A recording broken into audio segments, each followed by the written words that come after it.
something quite cathartic about that intro loop. I don't know. They've done quite well, haven't they? Just 30, nice little 30 seconds. Well, 30 seconds isn't enough. So I'm going to be working on a longer introduction video with yourself. But happy Wednesday, I guess. How are you? Yeah, good. Oh, yes. Happy. Oh! Feedback. Don't worry. It's all right. I didn't pull up YouTube earlier. I've just pulled it up and muted it, so we're all okay. We're waiting for some people to join anyway. And listen, calm down, people. Calm down. Well, this is the thing I always say about these streams, right? Whereas no one knows that I'm live, right? Pretty much, yeah. If it's just a chat between me and you, I'm quite happy with that anyway. If anyone wants to, it could be over a fucking WhatsApp chat anyway, couldn't it? Exactly. Well, Toffee's in anyway. Toffee's in. Good to see you, Toffee, man. I'm going to Toffee's coming on tomorrow actually with Mickey Mouse Cat, so that will be an interesting trinamic. Is the Ragnar? Is he in? I see he was in earlier. Ragnar as well. Ragnar is in the other room. The other. Yeah, he's getting ready for his big move. So his own channel. Yeah, he's getting ready for the fucking squatter to do one. Toffee, what's my audio like compared to Jack's? Is it similar level? Is it like, does his sound like amazing, like honey's being dripped into your ear, and mine's more like wasps, angry wasps in a fucking cigar tube? So you do listen back to your own streams then? Which actually would kind of make a very cheap vibrator, wouldn't it? It could work. I don't know. You get 100 angry wasps and stick them in a cigar tube, you're going to get some residual, aren't you, through that thin metal? Yeah, you're not going to get that embarrassing moment where it runs out of batteries and you have to go exactly. Down. You just have to, in the end, you just have to like have that walk of shame where you empty 100 dead wasps into the bin. Did you say, have you got any triple A's for this? You got any 100 fucking oxygen-starved wasps. Do they even breathe oxygen? What are wasps? What are they? Have you ever seen a picture of a wasp's face? So it's literally like Darth Vader on an insect. Yeah. And what if the planet lost wasps tomorrow? If we woke up tomorrow and there were no such thing as wasps, right? Yeah. I know bees are amazing. If bees go, we're fucked, right? But wasps, if wasps went, are we fucked? Or do we just carry on just living it up and enjoying our picnics? I'll tell you what would happen. We could all carry on going back down the pub and sitting in pub gardens in the summer without enjoying a pint of cider. Running around going, I've seen my dad's mate, God bless his, they're both passed now, but my dad's mate in a beer garden go to swill his cider, and in that a wasp was flown in the fucking stream and wound up and fucking stung him in the throat. Fuckers, yes, Toffee. I'm just going to wait to see. I'm just going to give it another couple of minutes, and I've got some videos lined up for tonight. Yeah, and I don't even know if Al Mac knows this news, so it might be actual news to him. But so Trump had Cyril. I can't remember his surname. Basically, the president of South Africa. Cyril Ramaphosa. He had him in the White House today, yeah? Right. And guess what happened? Oh, I hope he fucking stabbed him. No. It was an act. No. Come on. Think more diplomatically. Now, I know we're living in like what I call the attitude era of politics. Now, everything diplomatic used to be done. Okay, are we allowed to drop C-bombs this early into the stream? You can. Well, did he cunt him off like he did Zelensky? No. Even better. Even better. Shall I explain what I like? Let me explain what I think about this era of politics that we're in, right? It's like the attitude era. Remember the attitude era of wrestling? You're probably too old to worry about that. But it's call out diplomacy. So you go on to Twitter or X or whatever and you call other world leaders out, right? It's none of this diplomacy that's done by sort of anonymous men in bowler hats, all in the back door, right? Where these deals and things get sorted. Everything's out in the open now, right? So let me play you. Let's see if I can do this. Right. So this is what happened earlier when Donald Trump had Cyril Ramaphosa in the White House. Okay, it's about 4.5 minutes, and I'm just going to let it play. Turn the lights down. Turn the lights down, and just put this on. It's right behind you, Johan. There's nothing this parliament can do. With or without you, people are going to occupy land. Let me know audio's good, chat. Yeah, can you turn it up? It's quiet. It's quiet. Right. I think we need to hear this. Whatever you want to do. Who are you to tell us whether we can occupy land or not? We are going to occupy land. South African occupy land. That's who we are. How can we drop our membership from this useless parliament? Must never be scared to kill. A revolution demands that at some point there must be killing, because the killing is part of a revolutionary act. Shoot to kill, Gaza, kill the poor, the farmer. Oh, I don't know how to turn it up. The farmer.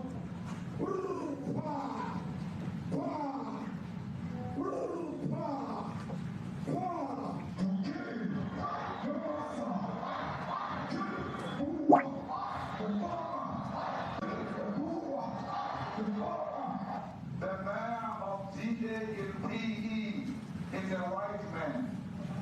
So these people, when you want to hit them hard, go after a white man. They feel a terrible pain because you have touched a white man. Not because Mashaba and Suri will not be touched. They will be touched, no one. But we're starting with this whiteness. We're cutting the throat of whiteness. Shoot to kill, Yamasa. Kill the brewer, the farmer. Kill the brewer, the farmer.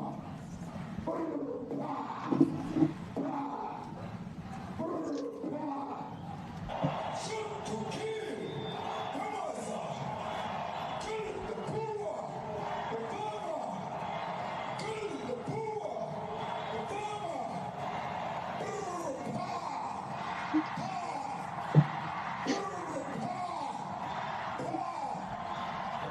I don't know what's going to happen in the future. I'm saying to you, was not called for the killing of white people, at least for now. I can't guarantee the future. Yeah, but, I mean, you'd understand somebody watching that, especially as it gets shared, but they freak out. It sounds like a genocide. Oof.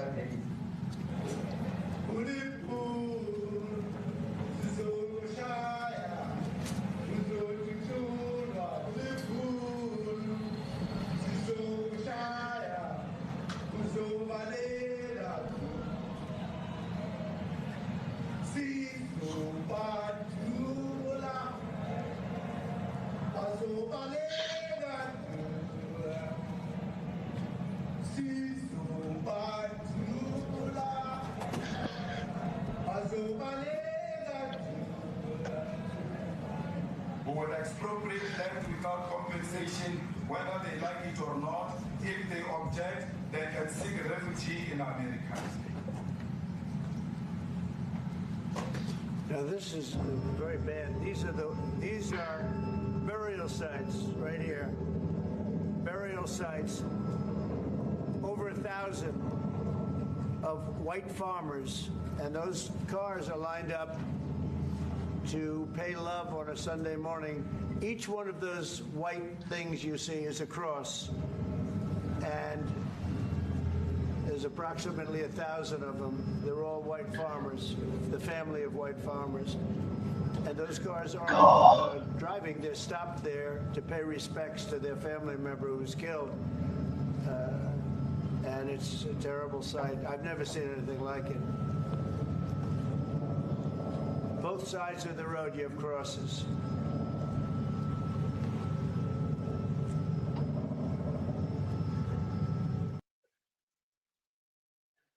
Well, there you go. That's how you fucking sideswipe someone. That's awesome, isn't it? I'm Now, not Toffee makes a point there, and I agree with him 100%. But what I don't do these days is make perfect the enemy of good. Right? There are things I don't like about. I don't like Zion Don. Right? I don't like his.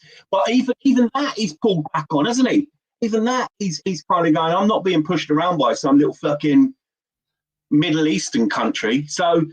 I think things are definitely going our way. Look, he was well behind Project Warp Speed as well. We're going to play something a little bit later on that's quite sad about that. Something that's come to my attention today that I've told you about, Al. Yeah, very sad. But yeah, he's not our guy. But that moments like that, like you get a world leader. Like you remember, South Africa is part of BRICS, right? This is meant to be the next big fucking. Big block of countries that are meant to be influential and where the money's going, where the oil's flowing, etc., right? Good to see you all, everyone. Sheila, good to see you, my lovely. Dottie, Hams, good to see you. Yeah, but that was some, like, can you imagine how uncomfortable he must have felt then? That was awesome. I mean, you just, whatever about Trump, we know that he's going to do some good things because he's based in some areas, and I definitely think he's pro-white. Yeah. No one else is addressing the sort of anti-white agenda no one going on, and especially not in South Africa. Who was it that talked about bringing South Africans or Afrikaans? We spoke about it on Sunday. It's a long time ago. Yeah, but someone was talking about it a long time ago, and it totally got fucking just kicked into touch. It was like, no way, I can't. Well, this is the thing. The libs, the fucking fat, retarded shit libs have kicked off because 59 Afrikaners, 59, count them, right, have been given refugee status by America, by Trump, right? Now, these are families. There's actual women and children in the photos, right? And the men are all very, very well, very well versed in farming, right? They will turn a buck and become a positive, a positive for their country. They won't be a drain. They won't be taking. They won't be like, yeah, chicken tendies on my EBT. You know what I mean? They won't be those kind of people, right? Yeah. Or Gibbs me that, right? They won't be the Gibbs me that people, right? Which do you remember we played the clip last week of Patrick Christie's in France, and he's got that kid. He goes, "Why do you think the people of Britain should?" And he goes, "Just give me house." He didn't care, did he? He just didn't give them monkeys. He didn't care. They're on these blacks, these third worlders are on a generational run like they've never known. Like they've never ever known. It's insane.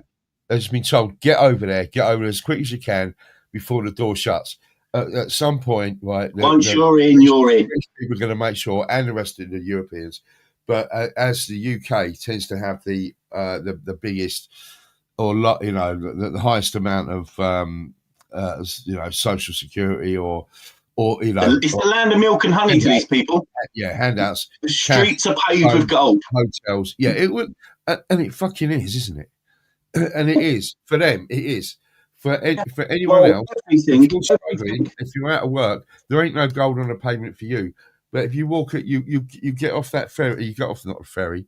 You get off the old dinghy. You might as well bloody be the lifeboat, and it is gold. It is gold for them. So of course they're going to sit it out in Calais camps for months. They've done the long trek. Through, up through Italy and Greece, Italy, Lampedusa. Gone around Hungary and gone around Poland because they ain't. Because they're like, fuck you at the border. Have you seen? Yeah. They will fire live rounds at you. By the way. Yeah, that's right. Not like us with our fucking beanbags. Right, yeah. So that's why they come here. Because it's worth it. It's to them. It's worth the arduous journey. Yeah. It's worth taking that bloody risk. That's it. If you can survive the Calais camps, then you know, and you've got the money, or a relative or someone can pay the dinghy people. You know, Mate, it's got to be minimum $5,000 that these people are getting, right? These traffickers, these coyotes, what they call them in America, right? Yeah. Minimum $5,000, I'd say. It's. Did you? I think Rag showed me a news article. There's some geezer who got here about 10 years ago from I can't remember where he's from, but he's made about 14 million quid living in a council house. Yeah. Doing this. But if you roll up with $3,000 on a Calais beach, you're getting on the boat. You got $3,000 in euros. You're on a boat, yeah. Yeah, you're on the boat. So okay, there's some people with more money that might be paying more, but I know that $3,000, $2,000 or $3,000 will get you on the boat. You might be fucking hanging off the, sitting on the edge of it. You might not have got yourself a prime seat down the middle of it. So when a bit of a wave comes off, you're probably going to hit the drink first. But for some of the people, you're in the cheap seats basically. But you'll get there, and the pavement is is paved with gold. So, and every problem that the indigenous white people, because there are only white people that are indigenous to Britain, right, are suffering, is all downstream of this. And again, let's not get confused or had our head up our asses. Yes, they use the boat people to make us angry when they let in a million, 2 million. Yeah, through, that's true. Yeah, but we have to keep it in context. I know that the boat people are the fall guys, aren't they? It's the two things. Yeah, and both of them. I'm not going to. I don't. This is not going to be a stream where we're raging about immigration. It's so easy to be. I'm getting sucked into it right now just thinking about it. It's so fucking easy, isn't it? It's so easy. I went to try and get a doctor's appointment the other day, and I bear in mind I'm in like buttfuck Northern Ireland, right? Yeah. And they went, I went, can I book a doctor's appointment? And she said, sorry, we're already 3 weeks in advance, and we don't book beyond that. Give us a call next week, And I know a lot of things have changed since the old coof, the old pandemic has come in. Pandemic, remember that muppet? The Pimlico plumber. Yeah, and that's who the Ukrainian guy was working for, who set fire to Keir Starmer's house, but it was Pimlico plumbers.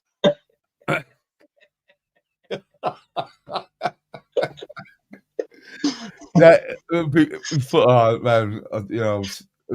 is some weird shit, isn't it? About that, I want to know more about that. A third person today was arrested. Like, we know one for sure was like a grinder little twink, like he's fucking asked was for rent, right? Yeah, we know one was for sure. We know that the rumours with Lord Alec, what was it? Me and Rags about 2 months ago played that. I think he's queer. Well, he looks queer. I heard him on the wireless. He sounds queer. Well, if he looks queer and sounds queer, he's probably queer. that was about 2 weeks ago, isn't it? I think you sent it to me, but I think you played it as well. Yeah, I mean, there's no smoke without a fire with these people, and it doesn't. We're just going like politics is always. Look, do you remember Keith Vaz? Remember that Labour guy? Was he sat there in a prostitute bra with a load of beef on the table? Wasn't he? Like these people, they never learn, do they? Yeah. I only heard about that this afternoon, Sheila. Sheila's there's mentioned. Anyone here? There was a memorial flotilla today over to Dunkirk, right, to recognise the evacuation of Dunkirk, and 66 small ships, I think they're called, right, had to divert because of a fucking dinghy in the middle of the bloody channel. So we can't even respect our war dead anymore, or the men who gave so much blood, sweat, and tears. And listen, bring any one of them back, show them the country now, and go, would you have stormed the beaches if you knew like this was round the corner? They go, would I? Fuck, I'd rather be languishing in fucking prison in the glass house. When you say they had to divert, didn't have to really, did No, they should have gone straight through them. Yeah, a nice bit of wash that would have sorted them out, wouldn't it? You know? Yeah. You'd have got the cheap. You've got about 60 or 70 cheap seats would have been over, wouldn't they?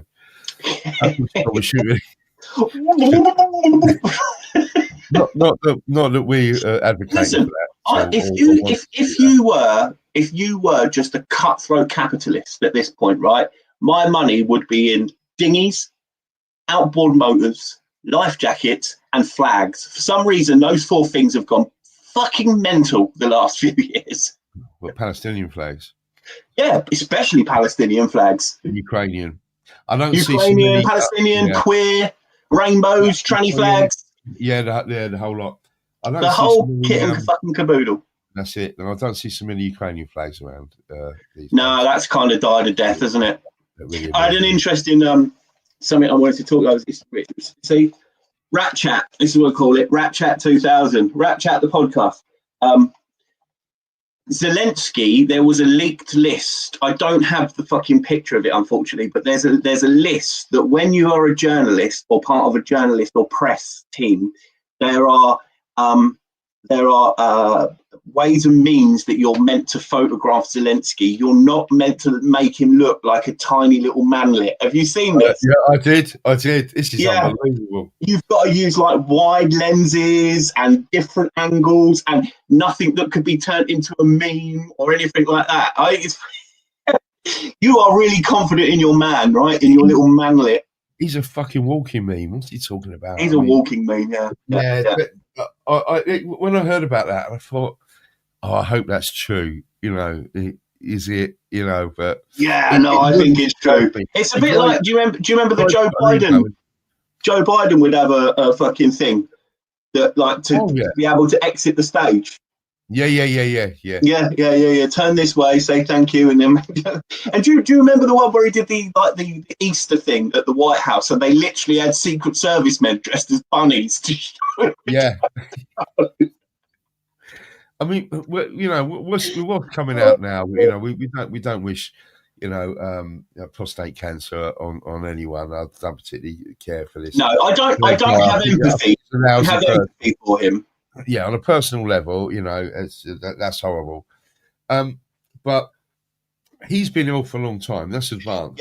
Yes. I mean, like I've seen the thing. Like you don't get the mastocytized cancer to the bone for years. It's prostate cancer is the most manageable and lived with cancer out there. Yeah, and the most common, but the most sort of survivable. For some. And most men who die of old age, if you were to cut them open and do an autopsy, you'd find they'd have some form of prostate cancer. Yeah, that's just a fact. Yeah, it just seems to be one of those things that probably 60 or 70% of older men, well, obviously men, but older 70 plus, it's gonna blow. Yeah, actually, yeah. Well, see, you're in the age range where every year they have to go, Mr. Mac, if you would please bend over the table, remove your trousers and your underpants, and we're just gonna. I'm a few years away from that yet. You know what I mean? And what is the etiquette? Because you could tell me, because you've obviously been there for a few years. Like, well, I normally say if you get us a nice bottle of wine. Yeah, that's it. It's like, right, you could remove your trousers and your underpants, and you go, "We haven't even bought me dinner yet, doctor." It's not difficult. Just this is the thing, right? Baz says there. What sort of food you like? Baz says there. Jill Biden knew, right? So, apparently it does, John. So wank away, guys. So basically, they were trying to sell us Joe Biden right up until he fucked up at that debate, right? And he would have got in, Then they would have gone, oh, he's got cancer. Do you remember, like a couple of years ago, he gaffed, didn't he? He said, I remember when I was young and my mum, she had to do the windscreen wipers and there was an oil slick and that's why I have cancer and everyone I know's got cancer. Like he told us, you know what I mean? He blurted it out because everyone picks up on it and said, Joe Biden, you got cancer, because he seems to on the red. Yeah, I am. Yeah, very much so, Sheila. Yes. I'm Yeah. on the special. Yeah. All the best, yeah. Yeah, you too. Cheers, brother. By the way, I don't know if we're going to touch on this later, but we're going to touch on that. That ties into something else. Yeah, this is actually the Holy Grail. I picked this up in my travels in Israel. I was at a street food seller, falafel guy. Falafel. Yeah, a Spanish falafel for you, my friend. Yeah, well, I said apart from anything chickpea based, have you got anything else? And he dug around under his chickpeas. Cart. Yeah, he dug around under his cart and it's clanking. He says, "I've got this." Well, did he say it was the Holy Grail?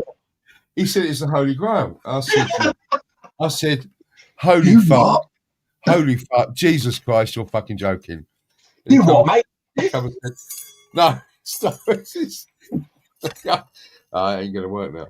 Did those two come together? Hang on. So he said, mate, it's the Holy Grail. It's definitely the Holy Grail. So, honestly, not yanking my chain here. Is that how that came with the goblet with the fucking cross in it? I said, holy fuck. Of course that's amazing. Holy fuck. I said, how much do you want for it? And he sort of Special went, price for you, my friend. 20 shekels. I said, I'll give you 25 shekels for that. And he goes, all right then. So, give me immortality. I'll give you 5 more than you've asked for. I bought the Holy Grail from a falafel seller just outside Jerusalem. You know. Oh yeah, what is it? What was it? Born to take back the Holy Lands, destined to be given a warning by HR.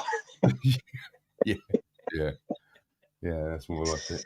Yeah, so that's funny, isn't it? The old Zelensky, like you've got to fucking put Vaseline on your lens and all those old tricks they used to do. But have you seen him next to Trump? Because Trump's a tall fuck. I mean, like Baron Trump. Baron Trump's nearly like 7 foot, isn't he? He's about 8 foot. He's about 8 foot tall. He's about an 8 foot alien, isn't he? Yeah, 8 foot Nordic.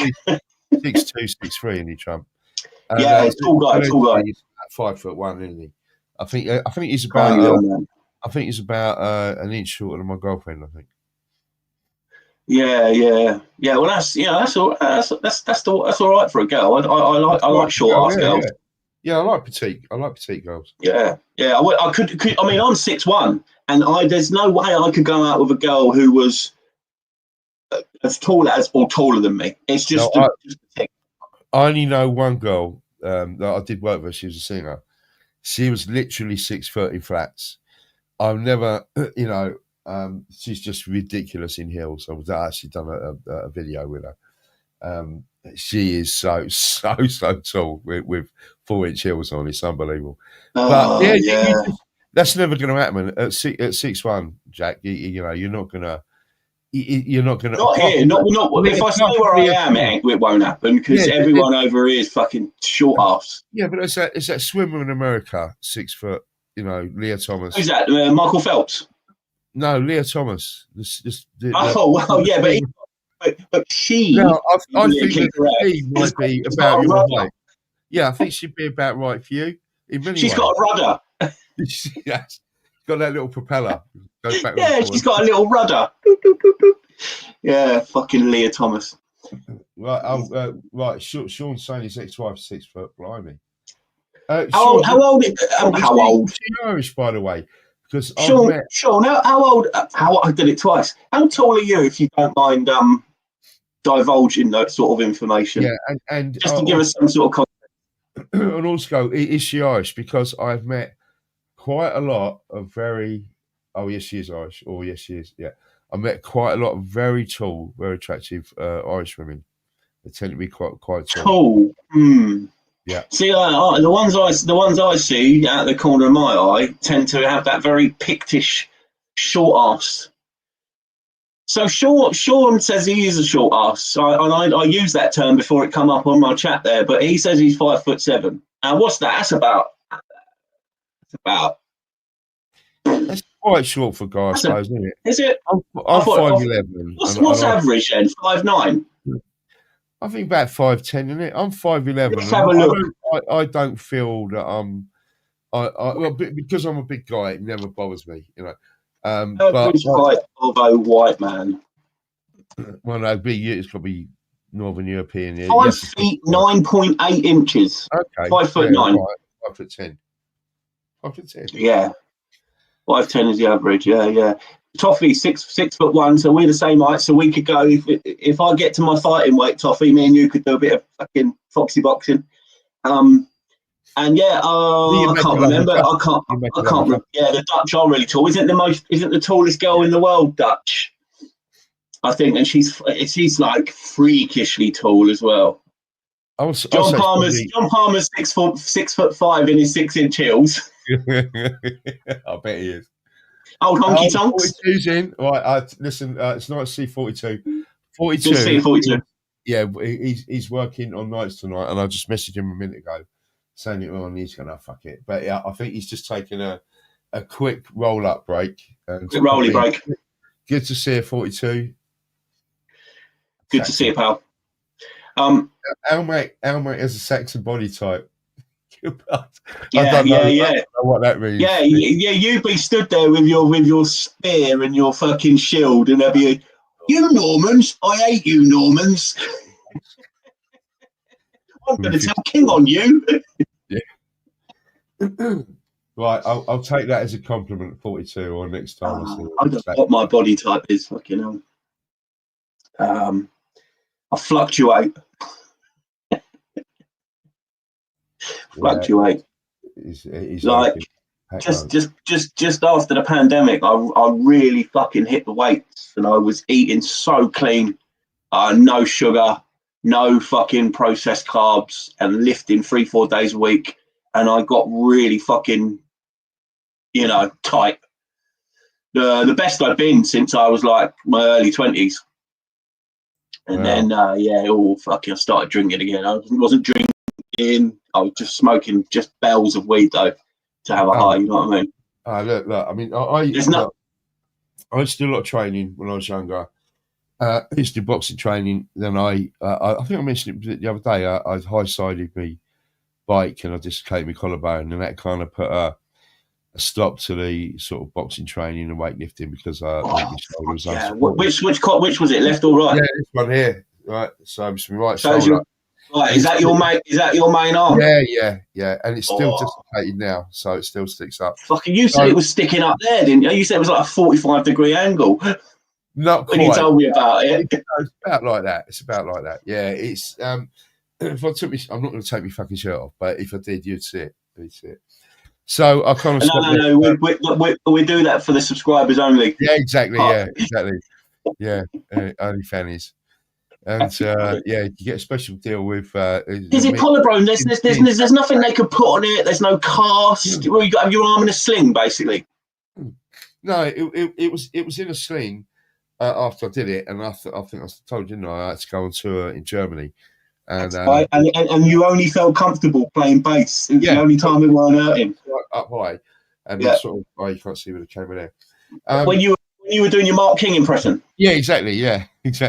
It was which I could do back then. And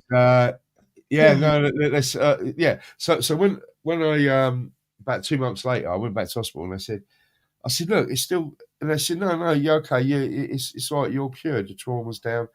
I said, what are you talking about? Me fucking collarbone sticking up in the air. He said, well, that's it. And I said, what do you mean that's it? He said, nothing you can do. And I said, well, we could bolt it down, but it will restrict your movement and give you a lot of pain and problems later. I said, all right, leave it. Because, the pain is gone. But it did stop me going training. It did stop me doing the boxing training. But getting back to what you were saying, with the lockdown, I was... Oh man, just lockdown. Well, yeah, it made alcoholics out of people. Yeah, we was on the booze, but we were doing the barbecue, the prosecco, the hot tub from like 12 onwards. Yeah, you've some set up there, lad. Yeah, I sent Jack London a picture of the missus in the hot tub. She was eating a shawarma, lemonade, giving her hello, mate. All right. Yeah. She's a good girl. No, she seems it, mate. I'm looking forward to meeting her. Yeah, fucking hell. Right, what else? So we talked about I'll cross out Zelensky now. Yeah, so the cancer diagnosis. He's got. No. We'll get to that. Going back to Biden's cancer diagnosis there. Like it's obviously spread to his brain as well. Listen, the Democrats were willing to sell you a broken, demented, cancerous old man as the president of the fucking free world, whatever you want to call it, right? So I think their plan was to try and hoof him through, to try and shoo him through, but they just couldn't. In the debate, he just froze, didn't he? He just, I didn't know where the fuck he was, right? In that, and that was the end. That was the end of the beginning of the end, right? I think they mistimed his drugs, didn't they? That should have given absolutely, mistimed it because like a lot of presidents have had well, Hitler had a doctor on hand, didn't he? That was juicing him with fucking uppers and downers and on the that fucking clip of him where he's like that, fucking absolutely whizzed off his tits. Just fucking. I know that well. Yeah, fucking pack that night. Well, they invented the old fucking methamphetamine, didn't they? The old was it? I know, but Bayer Pharmaceuticals. Yeah, I think that they did. They invented, or they came out with diamorphine, which they called heroin. Is a brand name. A lot of people don't understand that. That's heroin right. Is a brand name. It's diamorphine is the drug, right? Yeah. And it's heroin for heroic, and morphine, Morpheus is the god of dreams. It's the Greek god of dreams, right? And if you've ever had morphine, and then when you start to come off it, you have some wacko dreams. Yeah. Wacko dream. You've done opium, haven't you? We talked about this before. Yeah. Did you get it? Did you get mad dreams on that? I don't know if I've had opium exactly. I've had a bit of brown. I've done loads of other opiates. Not opium as just like opium. Maybe that's mouse cat then. I think mouse cats have the opium. Yeah, I've never actually seen opium, as in smokable opium. Yeah, like on a big some geisha girl lighting your massive pipe for you. Yeah, I've never seen it. I don't hang around in them circles where I'd be able to get hold of it. No, I don't think opium's a thing, mate. You know what I mean? I'm gonna tell you something quite degenerate here. I was when I was in the middle of a fucking junkie fix stage, right? I took this girl out and we were about to go for something to eat, and I said, I'm just gonna have a quick something like that, and I put a bit of brown on a pipe, and I was like, she went, what? She went, what's that? I went, opium. Because I was Sherlock Holmes.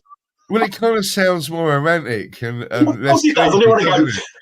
Scared. It's like just quickly on that same thing. It's like I've got a similar thing here with smoking a rock. Some people think it's a completely different thing from having a couple of lines. What we used to really, really used to piss me off is the friends that I would easily go for a quarter of cocaine with over a weekend, right? When I did get on the crack, they'd look at me in disgust. Yeah, it's like when I was smoking a rock, and I'm like, it's the same drug, just a different delivery. It is. But I guess it has its connotations, right? We could get into a row about it, and I've almost have done with Dangerfield a few times. What a terrible waste of cocaine crack is. And you're going to tell me the opposite. No, listen. I wouldn't. I'd probably, unless I got a Biden diagnosis, I probably wouldn't do either again. But if I did, I'd be like, gimme that snack. Yeah.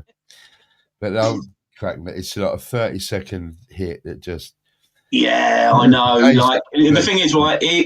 What you need to happen to you, your first hit of crack, you need it to be so strong and such a rush that it makes you puke and never want to do it again. Yeah. And you get that. Yeah, I will tell you about that girl singer in Canada. She fucking passed out. She passed out, and for the whole night she was fine. We were sort of checking on her, but because they were washing it up at the house, their fucking massive bag of it these people had, and she just washed up about two grand's worth. You reckon that night? Yeah, I saw that. It's fucking so easily done, though, man. Yeah, it was at least a couple of grand's worth in that bag, if not more. It's so easily done. Yeah, Yeah, John Palmer says just unbelievable. Just do speed for fuck's sake. I was a fucking basehead for years, mate. Fucking hell, every day in the morning. Yeah, JP, I totally agree, man. In a lot of ways, you know, this isn't. I don't want to turn this into a Dangerfield drug no, stream. no, by the way. I was just going to mention them as well when I was talking about the French Blues. We used to have loads of the French Blues, the Black Bombers. They were great times, you know. And it was. What were they? Were they diet pills? Weren't they? Yeah, I think they were. All that. Yeah, there was the Dexys as well. They were slightly different from the French Blues. French Blues, you'd have to do 4 to 6 of those. Great hit though, just nice clean hit. You know what people are doing now though, don't you? And I've been guilty of myself. A bit of ADHD medication. Ritalin. That is basically it's basically amphetamine, but somehow they've tweaked it right where you can sleep and eat, but you still get the electric crackles and all that, you know. That sounds good. Others little helpers, right? They were fucking 42 talked about it, didn't he, when he was on Danger Stream the other day? He was saying, do you want a Valium sandwich? And it's like a 10 milligram with 2 5 milligrams either side of it. Yes. Refuse Nick Sean. I've been on. I was buying before they got popular. I was buying my mates 300 milligram pre-gabs for 50p a pop. They're now £3 a pop. Right. Have you tried that? The old pre-gabs? Gabapentin. Yeah, but pre-gablin's the better one. You've got to double whatever you take with pre-gablin. You've got to double up on the gabapentin to get the same high. Right. I've got. That's what I found anyway. I've got a load of it in the house, but. No, I just I haven't had it in the way that you've done it. Well, let's just get back to it in a sec. Just this should be before your time. John Palmer in the chat, pink champagne. Yeah, I'm rushing on pink champagne. Yeah. Did I ever have pink champagne? Are you asking me? Yeah. Did you ever see it, or were you too young? Yeah. It was one of the first drugs I ever did was pink champagne. Okay, right. Yeah, at an under 18s rave. Tons of that. Yeah, an under 18s rave that was. Yeah, I think that was amphetamine sulfate just cut with dextrose. Yeah. That's what I thought it was. It was just speed. Yeah, but with those dextrose glucose tablets. Oh, what, the Lucozade ones? Well, yeah, similar to that, but other brands are available. Yeah, and it was quite sweet, so you could just dab the fuck out of it. Isn't it mad? We're all kind of like, even like Baz says there, look, just caffeine and nicotine. We're all fucking hooked on something, aren't we? Yeah, exactly. Busting for a fag now. Right. Oh, let me just say something there. The toffee, we like Dangerfield knows that. Like we used to call speed perv powder because if you got a girl back to your house and you were both on speed, God, you couldn't look her in the eyes the next day. The stuff you'd be getting up to. It really does break down barriers. Without a doubt, I think it was probably worse than coke actually. Because you don't get you never got the like when you're like absolutely like like when you look like Bender from Futurama. Jesus Christ, yeah. Me and my ex. Well, I've sent you a photo of her. You've seen the bird I was with when I was. Yeah, well, so yeah. Me and her on the old perf powder. Jesus Christ. Yeah. Right, this has gone 100% Dangerfield, hasn't it? 100% Dangerfield. You can see where we're birthed from, can't you? Yeah. You can see who gave us life, right? Yeah, exactly. He is our parent. Of this, it's going to go that way, isn't it? If we're spawned by the Shall we? Let's have a look what I've got in. I've got quite a few clips tonight. Shall we have something? Shall we have a nice little palate cleanser after all of that? Right. Okay, so we all know about what happened with Shiloh Hendricks, right? The N-word girl, yeah. Yeah. and she was doxxed and had to leave town and blah blah blah blah blah blah blah. And like it was almost like a battle between her give send go versus that brutal murderers give send go, which is like a bizarre if you think about it. Oh, you said a word that somehow triggers people to be to go from like naught to chimp out in 60 seconds, yeah, and you brutally put a butcher's knife through a guy's heart for no reason. So you can understand, and this is what Shiloh. Now it was a 4-minute video, but I'm only going to play literally like a little 26-second clip because she says the most important part in this video. All right. Now I'm sorry if the volume, you might have to turn your own volume up because I haven't worked out my interface of the volume on this, but let's have a go anyway. All right. So give us a shout in the chat for audio. Here we go. I want to say how proud I am of everybody and just showing what can happen if we tribe up and if we stick together and if we keep fighting back. Our future, our existence depends on standing up for ourselves and not backing down. And we just have to keep on going. There's no other option. I mean, what else are we going to do? Did you notice a phrase in there she used? No, go on. We have to tribe up. I'll tribe up. Yeah. Now we have the Angry Bootneck on once a month, and I think he's a lot of people's favourite civ now. And he'll tell you himself he's an old school liberal and stuff. And when he comes on our streams, he always caveats it with "I'm not as right wing as these two." Every time he does, right? Yeah, he does. But I have seen him shift massively in the last couple of years, right? He's become a lot more based. And I do think he will eventually understand that white collectivism is the only fucking route for our survival. Like in 1910, I believe, we were 1/3 of the population of the world. We're now 1/13. And that is all to do with breeding and the fucking liberal democracy and the shit, the guilt, the guilt complex that we've had from certain historical events placed upon us to put us in this position that we're in, where we're dying a slow death as the white West, as the Anglosphere, so to speak, right? Yeah. And what's your thoughts on that? Well, I was going to say, and a massive, get back to her in a second, but say a massive population rise in Africa due to less sort of infant deaths, money being pumped into Africa. Yes. The population, that whole continent has gone crazy. To some degree, the Middle East as well, and some, India and Pakistan, where there's a little bit more money in those countries. I think China has got rid of its one baby thingy as well. Yeah. And so with European sort of births, it's just going well below replacement. Below. Yeah. Whether that's our own fault or whether that's it's been pushed upon us from up. Well, what do you think?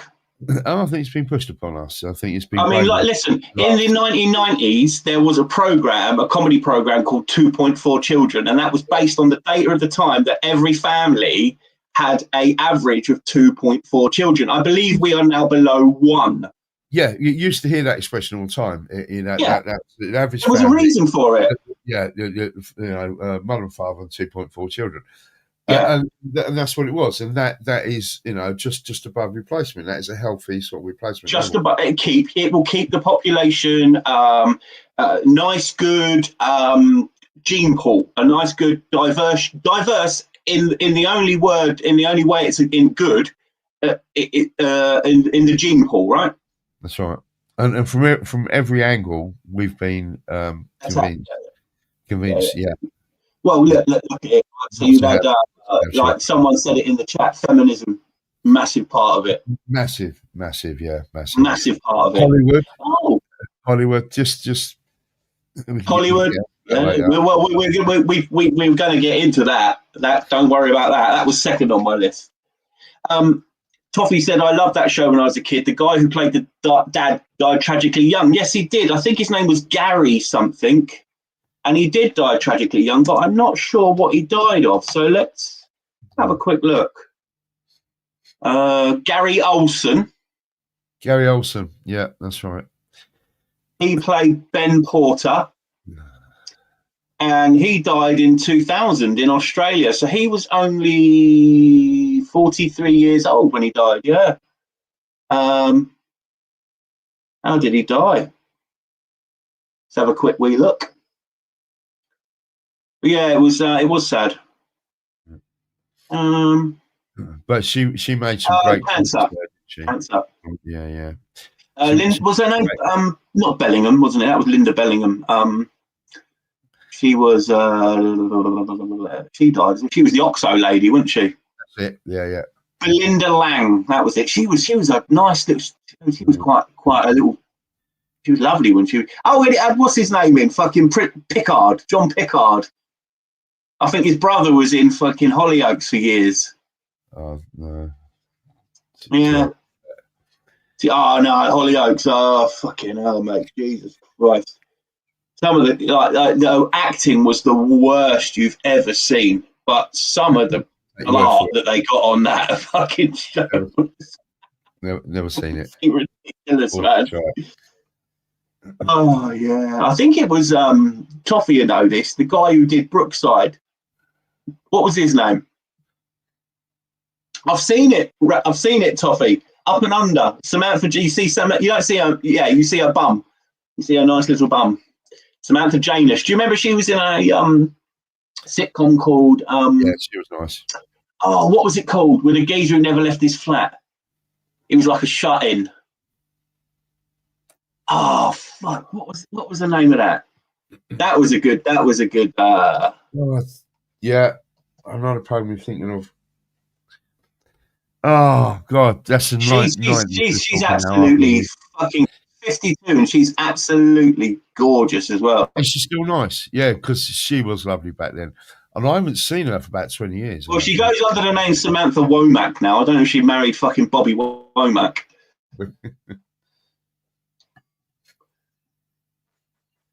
Womack and Womack. Do you remember them? Yeah, I do. Right, let's share this. It's not going to be the best presentation ever. Phil Redmond, that was it. Game On. That was the name of the program. Yeah. Game On. Yeah. They changed one of the actors. One of those shows where they changed like the main actor, like one of the good actors in it. Samantha Janus rhymes with anus. It does indeed. There she is. Yeah. Very foxy. Yeah, lovely. That's a Womack. Wow. She was in. Last thing I remember her being in was she was in EastEnders, and she had a sister played by a Jewish lady. Yeah, played by a Jewish lady who was Alan Sugar's niece or something. Do you know, I stopped watching that in about 1990. Well, I just was Clyde still in it? The black man, Clyde. Just terrible. Yes, she is very cat-like. Coffee. She does have to listen. There are definitely there are definitely humans that look like animal counterparts, and she is very feline. Absolutely, you get to a certain age, and some old people just look like tortoises. What's that all about, Al? What would you say your physiognomy of an animal is? What would you say you are? I reckon you've got like kind of a I don't know, like I don't want to say it. You say what you think you are. I'm going to say probably like a bulldog. Bulldog. Oh, right, like what was his name on the advert? Fucking who was it? Vic Reeves used to do the voice for it till he got done for drink driving, didn't he? Yeah. Fucking hell! What's the panda?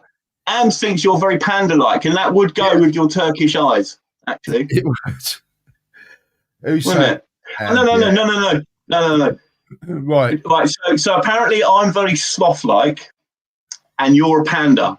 3 people have called you a panda, by the way. Right. Listen. Right. We need to put a stop to all this. I think you might have some photographic evidence. people are making out that I'm Sloth. Kurdish. I don't know about a sloth. I'll take it though. Well, that's all right. Yeah. Is People it from the Ice Age film? Is that what people are like?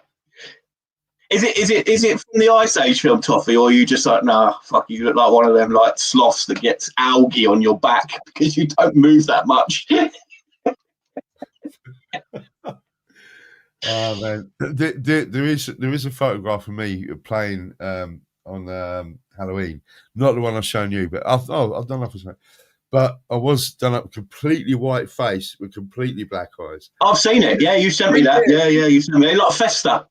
Yeah, then you wouldn't think I look panda-ish when you saw that. You know, it's a little bit more normal now. But yeah, there's a lot of rumours about me being Turkish or, you know, Kurdish or whatever, and having kebab. How much money did you make by laundering today? Go on, be honest. Well, let's show with your sweet shops, your car washes, your fucking barbers, you got the and your vape shops.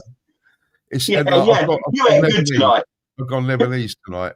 You ate good tonight. Right. I've come up with an idea for a new reality show, right? I think it's been a long time since there's been a good reality show. Now, I pitched it to Rags earlier. He kind of nibbled, but he didn't bite and take the hook, right? So basically, like, you know, there's lots of people vying to be British. I'm just as British as you, bro, right? I think, right? So obviously you have to, there will be some sort of like, you know, like when people go for Britain's Got Talent and they whittle it down before they even go before the judges. They're like, nah, you're a maniac. Like you're a maniac. You're not a good maniac. They like the good maniacs, yeah. They're like, are you a maniac with a soft story? Did your dad die in a house fire when you were 4? Can you kind of sing? Get up stage, that kind of thing. So this is the thing. So you'd have to whittle it down and you'd have to find the good contestants, okay?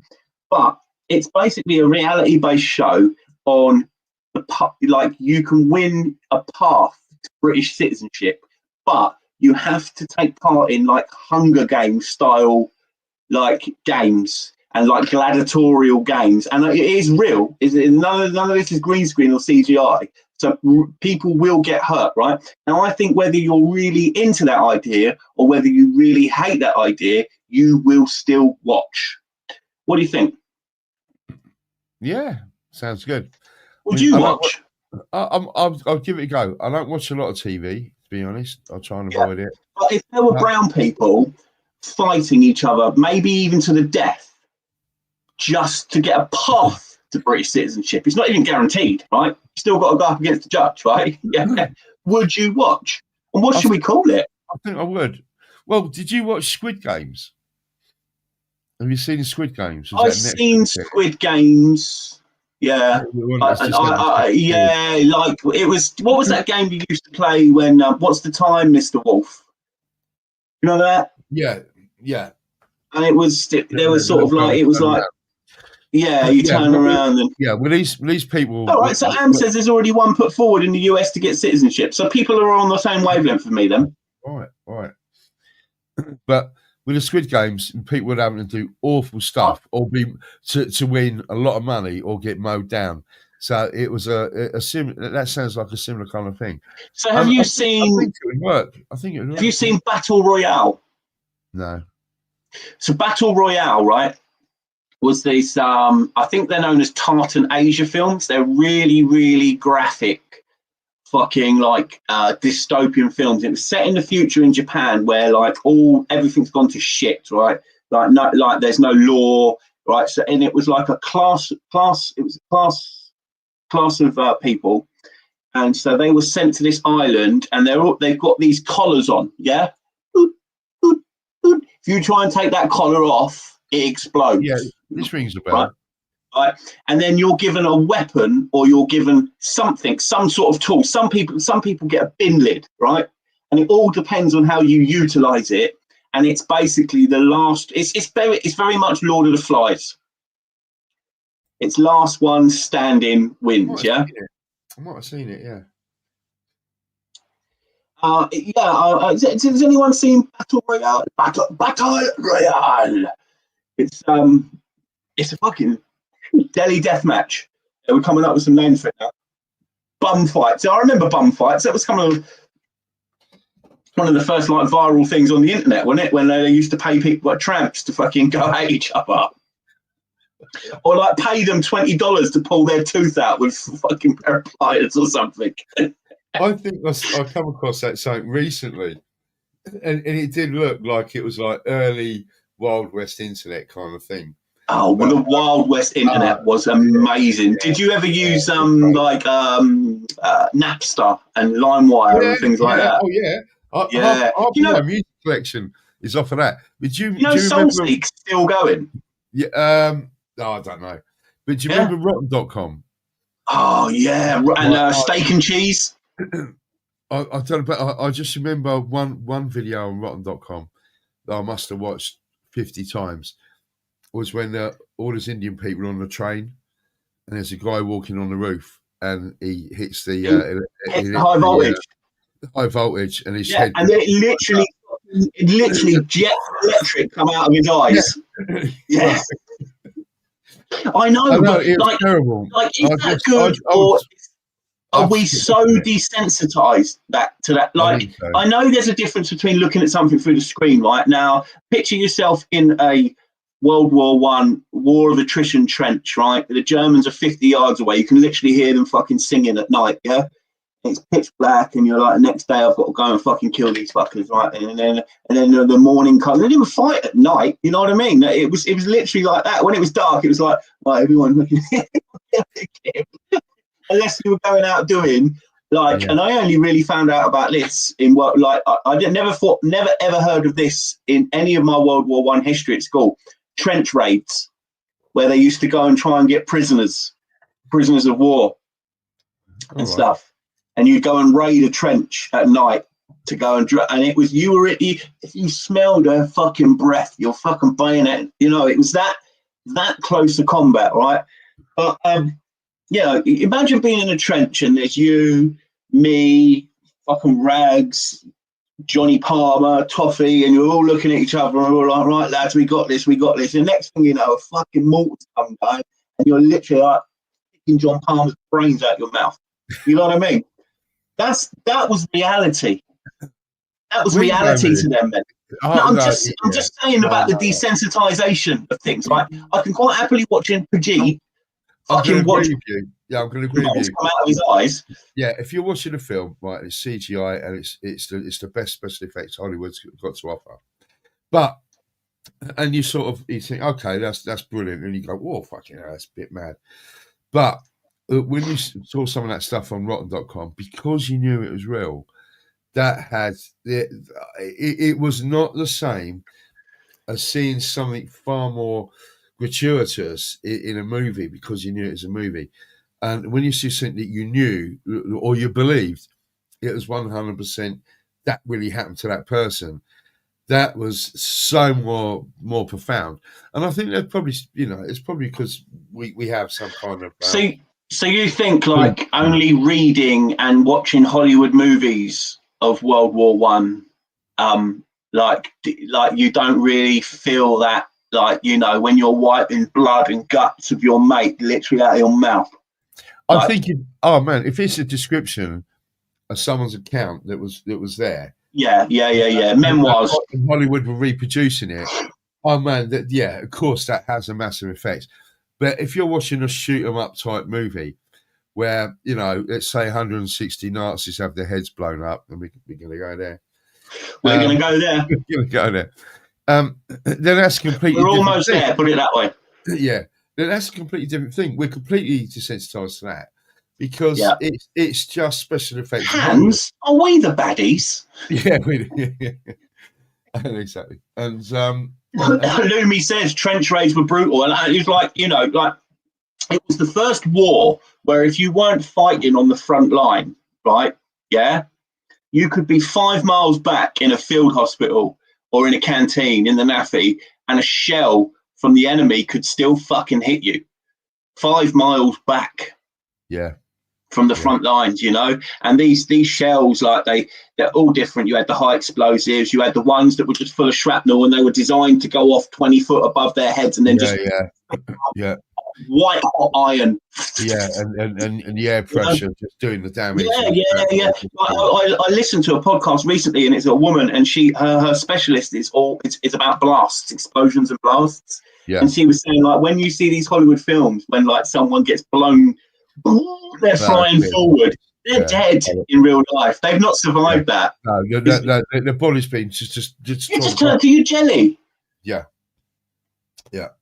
That's the sort, you know, to sort of hear a description of that, or if they could you somehow see that when you just see hundreds and hundreds of people just supposedly blown up or shot. And now, have you heard of these? Now, both the Germans and the British did this, and I imagine the French as well. We used to get the miners from back home, and they used to dig underneath an enemy's position and put fucking tons and tons of TNT and high explosives underneath their position. I believe there was an explosion that the British did against the Germans once that was so large it was heard in Britain. Wow. And it just basically swallowed up 2,500 German fighters. It just turned it into an instant grave. Never heard this. No, never. Oh yeah, and like you'd be in. There's memoirs of both German and British infantry, both saying they'd be in their trench and they could hear scratching and pick sounds and that, and they'd hear English voices or German voices. They didn't realise what was going on underneath them. Yeah, Billy Bloggs has seen the crater. Can you tell me any more about that, Billy? Do you know how many tons of explosives it was? Am I right saying it was heard in England because it was such a large explosion? Yeah, do you want to see something funny? Right, so Mexican Navy is already a fucking oxymoron, isn't it? Did you see what they did this week in New York?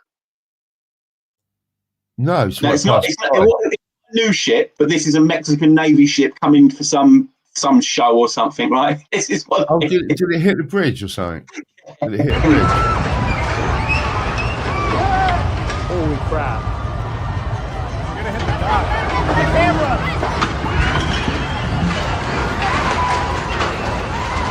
What is going on? Oh, what?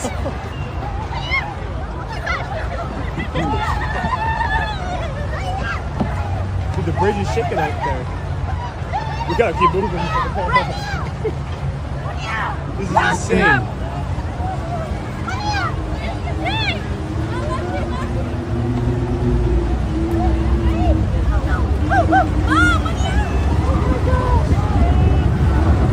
Holy crap.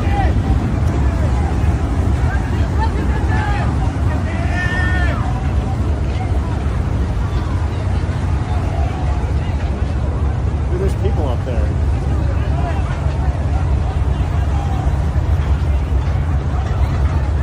Literally people. This is insane.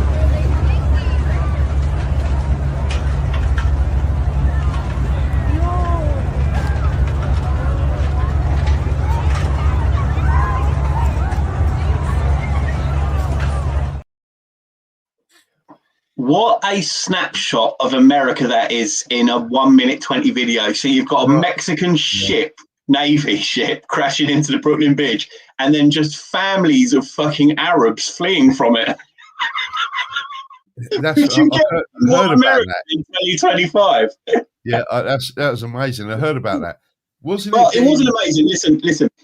2 people died and 19 people were seriously injured, right? So, God bless them, right? But it being pulled by a tug, wasn't it?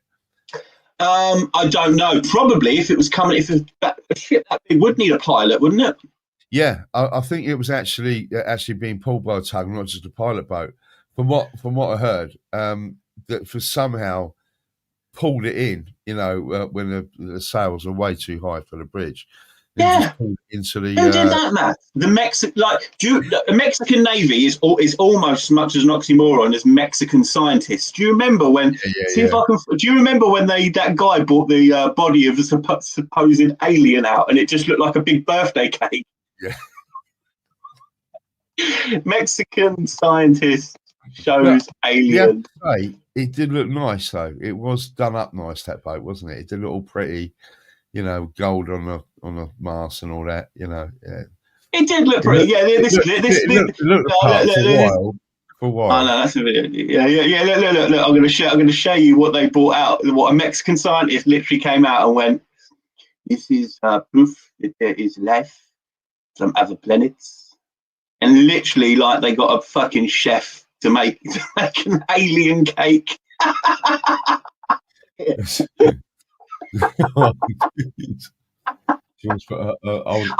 we go. Yeah, that's solved it. That's solved it. Yeah, there's definitely life from other planets here. Now, who wants Tyson, a slice? What's Tyson got to say? I see Neil deGrasse Tyson there. What was Neil deGrasse Tyson? He's one. Do you know exactly who he's like? Now, who was I speaking to the other night? Was it Mousecat? I was talking to about that Egyptian guy that Joe Rogan had on, and he literally just like Joe Rogan's podcasts are never normally less than 3 hours long, right? And I immediately knew something was suspect when I saw this one was only an hour and 58. The patience, Joe Rogan. This guy was like, "Let me finish. Do you know the guy I'm on about? Hawaii's Wasi. He was the minister of Egyptian antiquities or something like that. Yeah. Basically, he's the one that stops people from doing any sort of research. Zahi Hawass. Yeah, listen, I wouldn't remember his name, but I do remember him having this guy on there. So he was a complete arsehole. He's not having none of it, is he? He don't get it. He's just there to bullshit everyone. He's just a gatekeeper. Complete gatekeeper. Yeah. That's right. I did see it. This guy here, right? And the fucking brass neck of him as well. You know what I mean? He literally halfway through the show, he goes to Joe Rogan. He goes, "Will you introduce me on stage when I talk in Houston?" Joe Rogan was like, "What?" I'm a very busy man. I'm no Joe Rogan fanboy, but the patience he had with this guy who just kept it like, there's so much more to that place than this guy. He's just a fucking, he's just a gatekeeper. He's the one who stops, but he discovered everything, by the way. And then when he kept saying, "It's in my book, it's in my book, it's in my book," he brought no photos.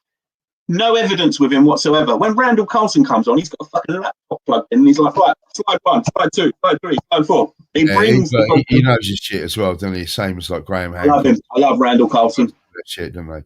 Yeah, 32nd degree Mason or not, he's a good guy.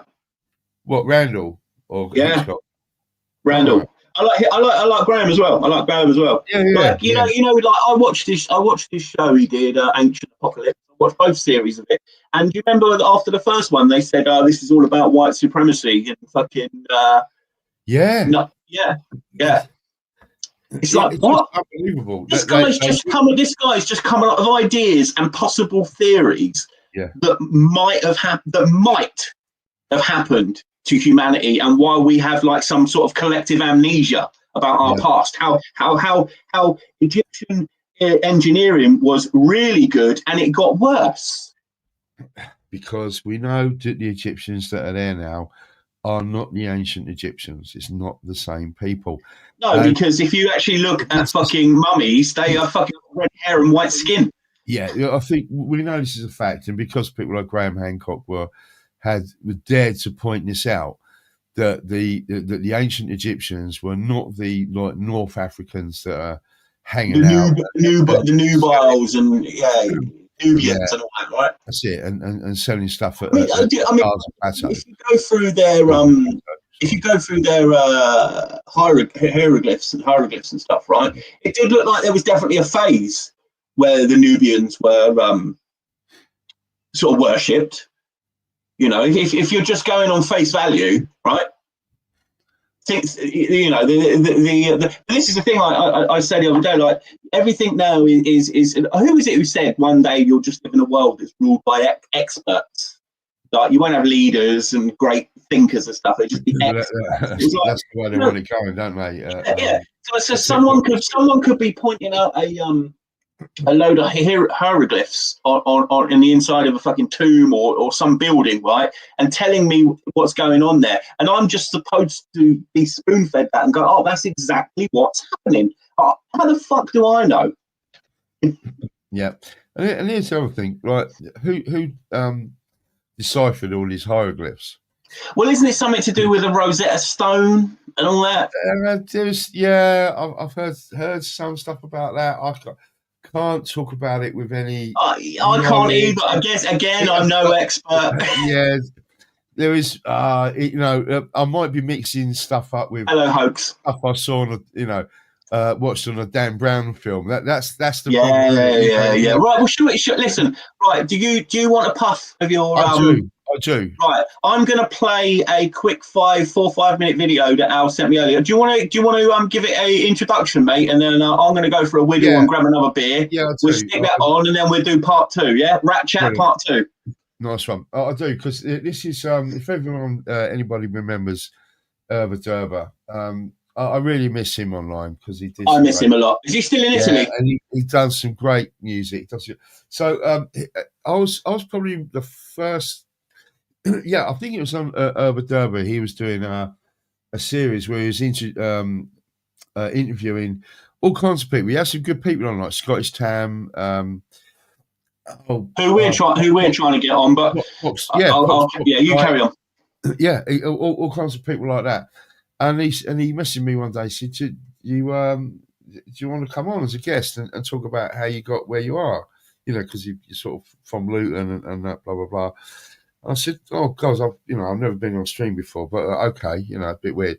So I got quite close to him, and he's a great musician. And so he asked, "What's his speciality? Is he a drummer?" He's a drummer, but he plays everything, and he's a good songwriter. Well, you can kind of slot between different instruments as well, can't you? Rags does as well. Yeah, I do. No, I've got a guitar. I've got a couple of guitars in the studio here. I can play a little bit. Well, Rags just bought himself a new fucking drum kit.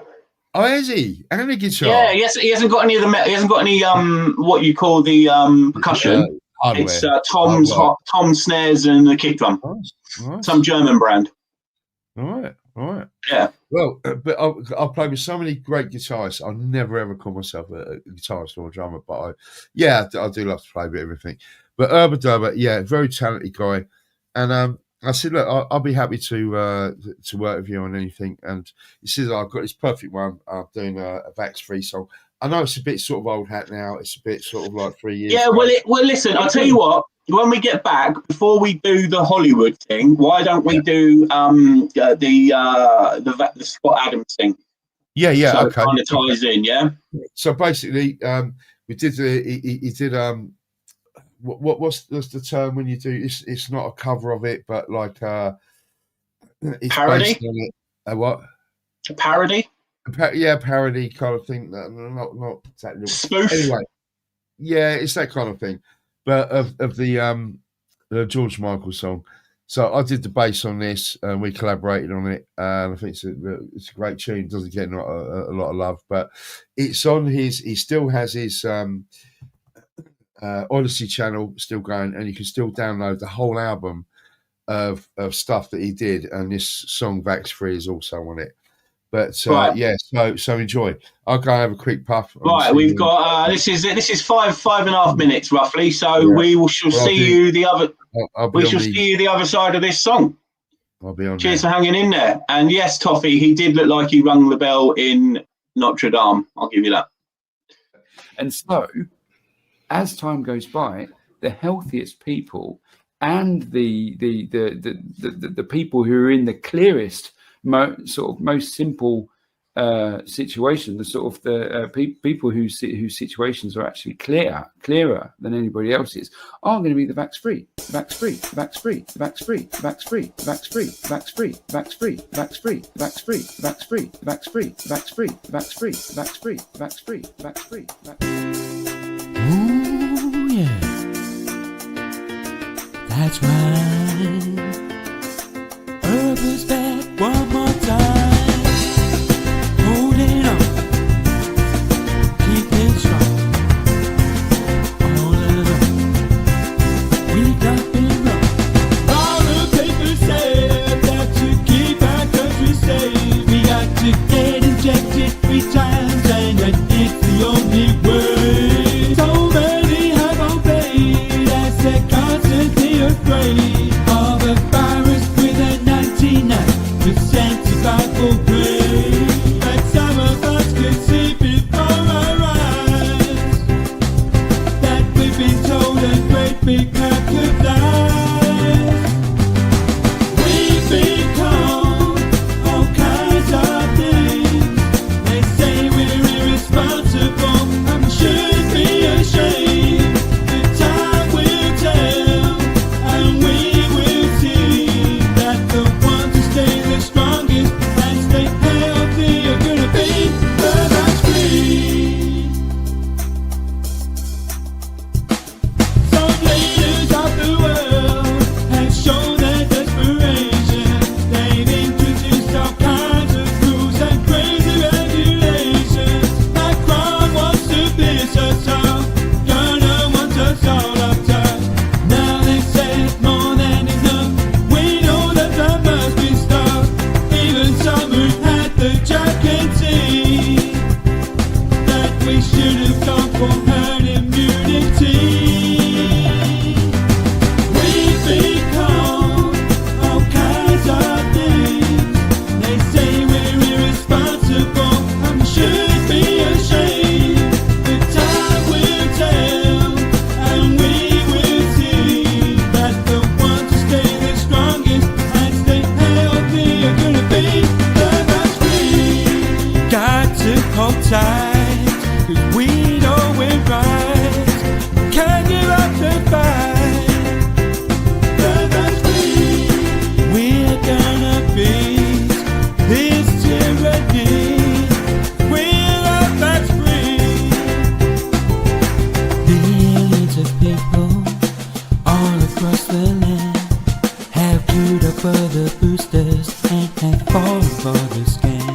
They've ignored all the side effects and the dangers of the jam. They think they've done the right thing and that we're the ones who are bad. But anyone with half a brain can see the cracks in the campaign. Sportsmen suffer from chest pains and the backs are getting sick again. Thousands have died needlessly, now through it entirely. It's so clear now, it's plain to see that you better run when you're vax-free. Vax-free. Vax-free. It's the best way to be. Vax-free. Vax-free. Vax-free. It's the best way to be. Vax-free. Take your vax pack and stick it up your ass. Tyranny won't last. Never give in. Keep on fighting. We're gonna win. Snub the regime. We're pure and clean. With the fears of vaccine. We've been called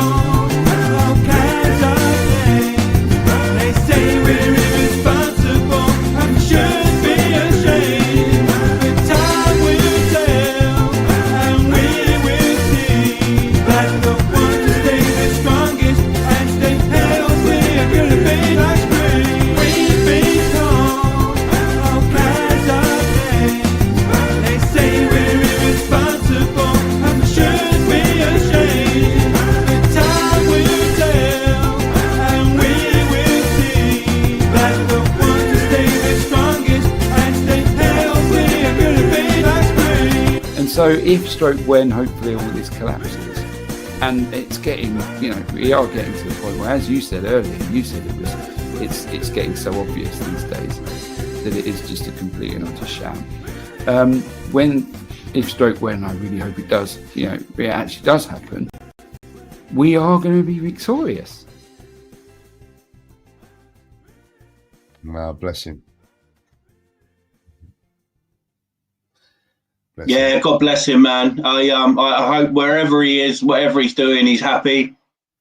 And I do hope, like I said in the chat there, I hope one day he comes back to us because he's a fucking talented fucker. Did he do the drums on that? Yeah, he did.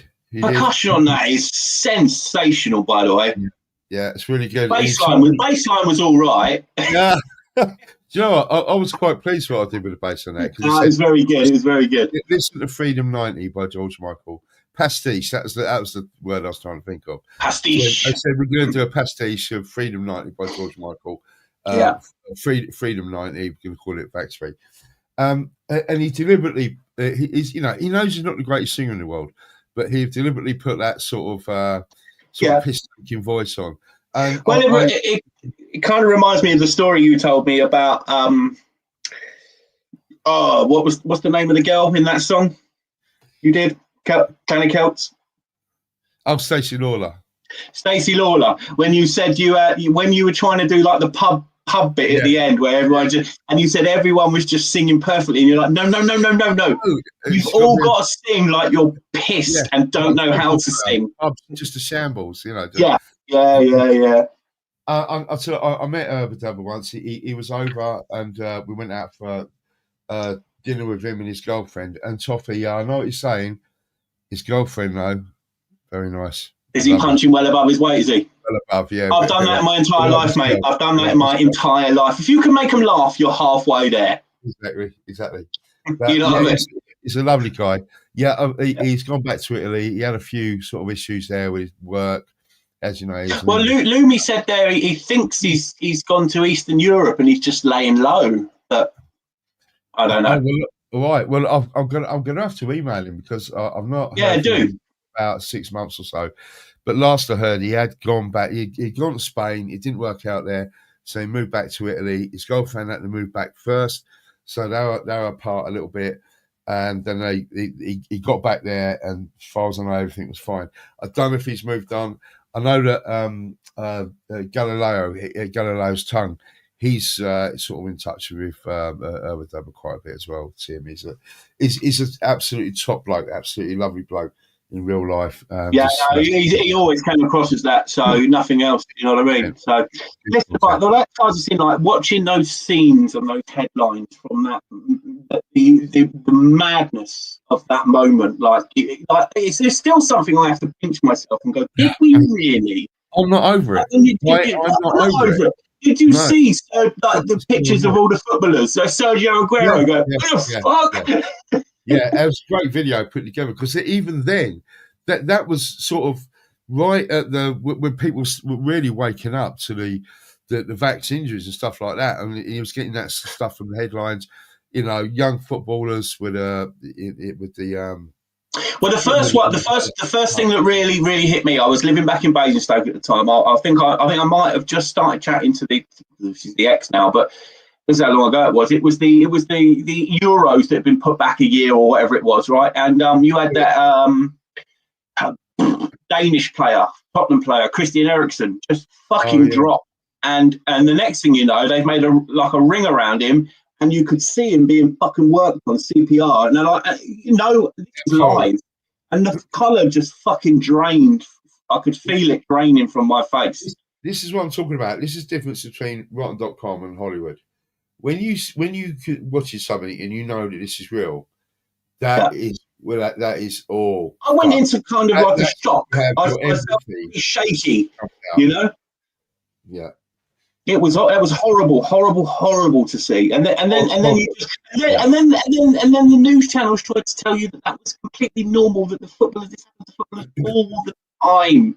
You just haven't seen it before. And then how many games did you start hearing being fucking stopped halfway through the game because there was a medical emergency in the crowd? Never. happened Never before. I mean, the worst thing you'd ever see. Yes, Aka, Yeah, Senna. yeah. Now, I didn't watch Senna happen live. I have seen the footage many times since, and I can imagine how jarring that was, especially because the helicopter was literally over the top. That they would like, and the medical guy. I think it's the same medical guy that drives today. He said he just knew he was gone as soon as he pulled up. He was gone. There was no life in him.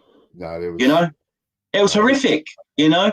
And they raced. Oh yeah, I tell you what. I know. I'm going to spurg out for F1 for literally like 30 seconds. I don't know if there's any F1 fans in the chat.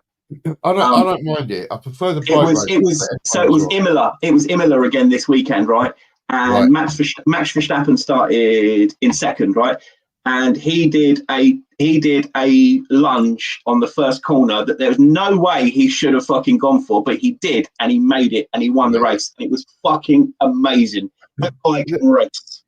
Right, I do like F1, but that kind of thing you see all the time in bike racing, because you only need half an inch to get past another bike on a corner. You might take him out and yourself out, but you only need half an inch. So you see positions changing all the time.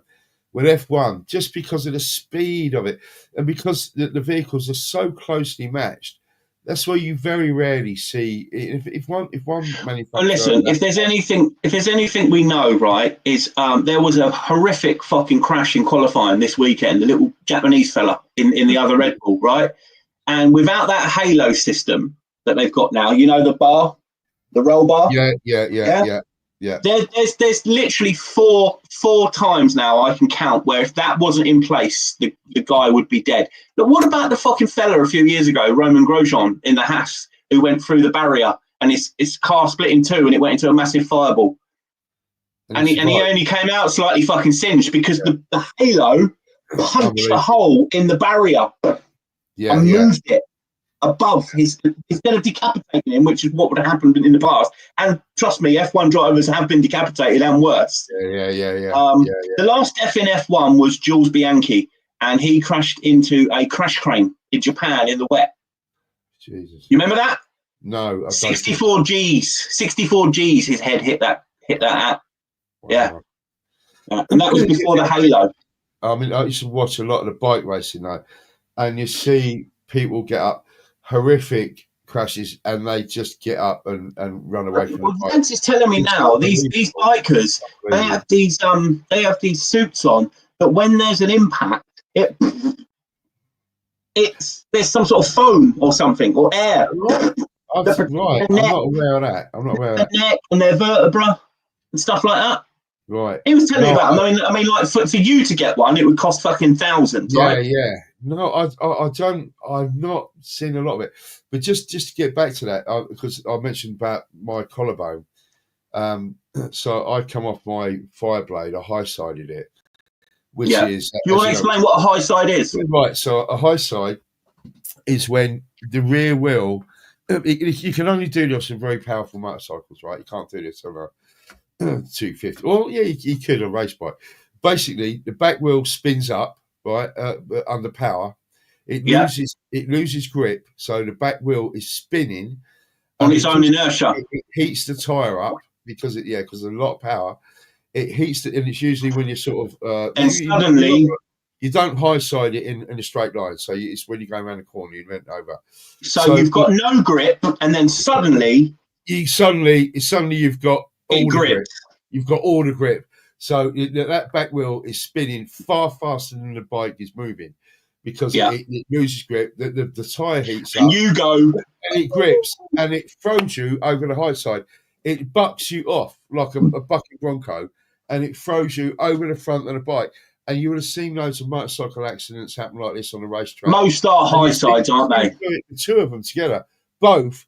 There's a few of them, a few clips, where two bikes are high-sided at exactly the same time, like it was like they're designed, meant to do it. Is incredible, just and basically you go up in the air, and you come down on your wrists, and you usually break or your ankles. Usually you go up over the high side and come down, hands first, not so much ankles on that type of accident. and you'll You ever seen dislocate the a accident collarbone. that broke Guy Martin's back? No, I like Guy Martin. I don't think so. Yeah, it's Get fucking back. brutal, But- man. but Brutal. let's get back to that. Happened to me, but not on a racetrack. That happened to me on the road. How fast were you going? Not that fast, and most high sides It generally doesn't not. need to be, does it? No, but it threw me. It bucked, and it threw me over the front of the bike, and I landed down. I severely sprained both my wrists. I bruised. I thought I'd broken 2 ribs, but I just bruised 2 ribs, dislocated my collarbone, and then had to go to Germany in about a week later. So I thought, there's no way I can do this, but I was, but it was my, it was to some degree it's my own stupid fault, but that's a very powerful. My fire blade was tuned at TTS at Silverstone, so I've got very, very fast, powerful bike. Right, Which gotcha. I've always Right, had listen, fast bikes. I've always had before we fast get bikes. too far away from it, I'm just downloading. I'm just downloading now another Trump video where he's talking to Cyril. So we'll play that in a bit. But what we're going to do is now, till we get too far away from the COVID, right? So you guys are aware of Scott Adam because he's been an absolute, like, he was the one who said we can't live around these people. Just get away from them. Yeah. You know what I'm talking about? Yeah. Just this will never work. Just get away from them. That's it. Just before we play that, just want to address something that Benny Blog said. A tank slapper, right? It's 2 things you can do when you hit a tank slapper. You either hit the brakes. Yeah, but are you talking motorbike or Formula One? Motorbike again. Right. He's saying that it's better than a tank slapper. It's not. So you either hit the brakes Formula One is nothing. Or you hit the throttle. Right, and doing either one of those will get you out of the tank slapper. So a tank slapper is only just a momentary situation which you have to. Is that where you give it a fucking wobble? Yeah, you got. Yeah. My 16-inch front wheel, and they were my fire blade used to tank slap all the time, and I was quite happy with that.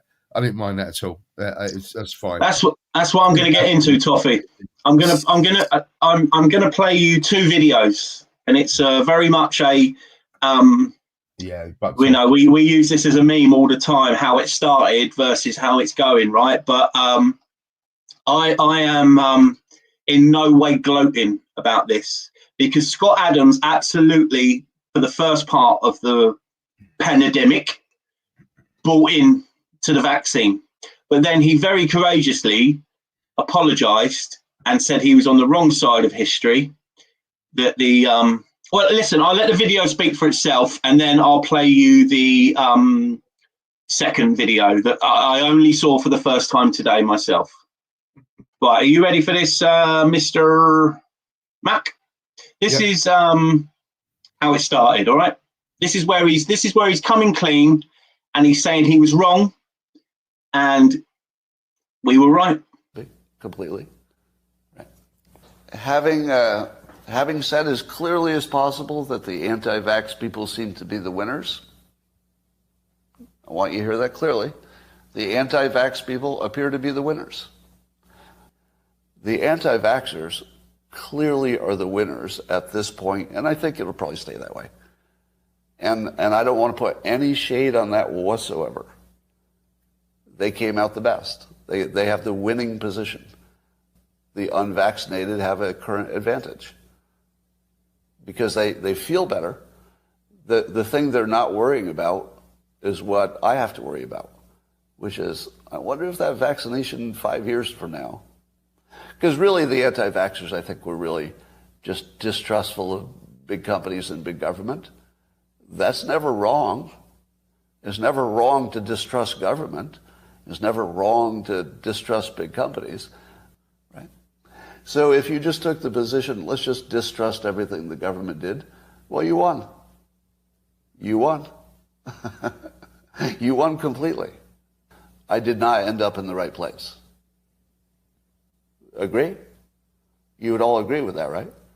I did not end up in the right place. The right place would be natural immunity, no vaccination. You should take victory, and I should take defeat. We can agree on that, right? That my position is now the weakest, and your position has gone from the weakest to the strongest, and that we can just say that's true. The people who didn't get vaxxed are absolutely in the winning position. You win. You win. You are the winners. You are the winners.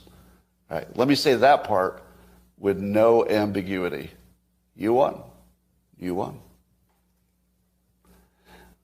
All of my fancy analytics got me to a bad place. All of your heuristics, don't trust these guys, it's obvious, totally worked. Wow. Yeah. The logic, the way is coming over with the logic there. All my analytics got me in the wrong place, and all your hysterics, you won. You won. You were right. And it takes a lot of balls for a man to do that, especially over something so big and so diversifying. You know, there's families not even talking to this day over that issue. You know, he put it perfectly what Derber was struggling to say in that interview with me before, and fair play to him. He played it. I'm going to play you the part 2 in a minute. Yeah, right. But his the way he described it was just perfectly, and just reminded me what Derber was trying to say, and Derber was saying, and in the end, we'll be victorious. And there's Scott Adams there saying those people who are anti-vax, they're victorious, and it just echoes exactly. But this is one guy I certainly am not gloating about. I'm sad that he went down the road he did. You know, he used analytics. Yeah, analytics. Yeah, exactly. Well, but as you say that, right? But I think I don't think he is arrogant if he's willing to come on and say that I was wrong. I was totally wrong, and I'm justified to say that you lot weren't doing the right thing. Right, I'm going to play you video 2 anyway, Baz. So let's see what you think after this anyway. Right, you ready? Now, I realize that for some of you, this is hitting you kind of hard because you're hearing it for the first time. Weirdly, since it's old news to me, I've just sort of processed it. So it just sort of is what it is. And I have to say that, you know, everybody has to die, as far as I know. And it's kind of civilized that you know about how long you have, so you can put your affairs together and make sure you've said your goodbyes and done all the things you need to do. So if you had to pick a way to die, this one's really painful, like really, really painful. But it's also kind of good that it gives you enough time while your brain is still working to wrap things up. You might wonder why it took me so long to tell you, and I think I owe you an answer to that. Number one, it would change my life because everybody would start treating me like the cancer guy. You can't really there's no second way that goes.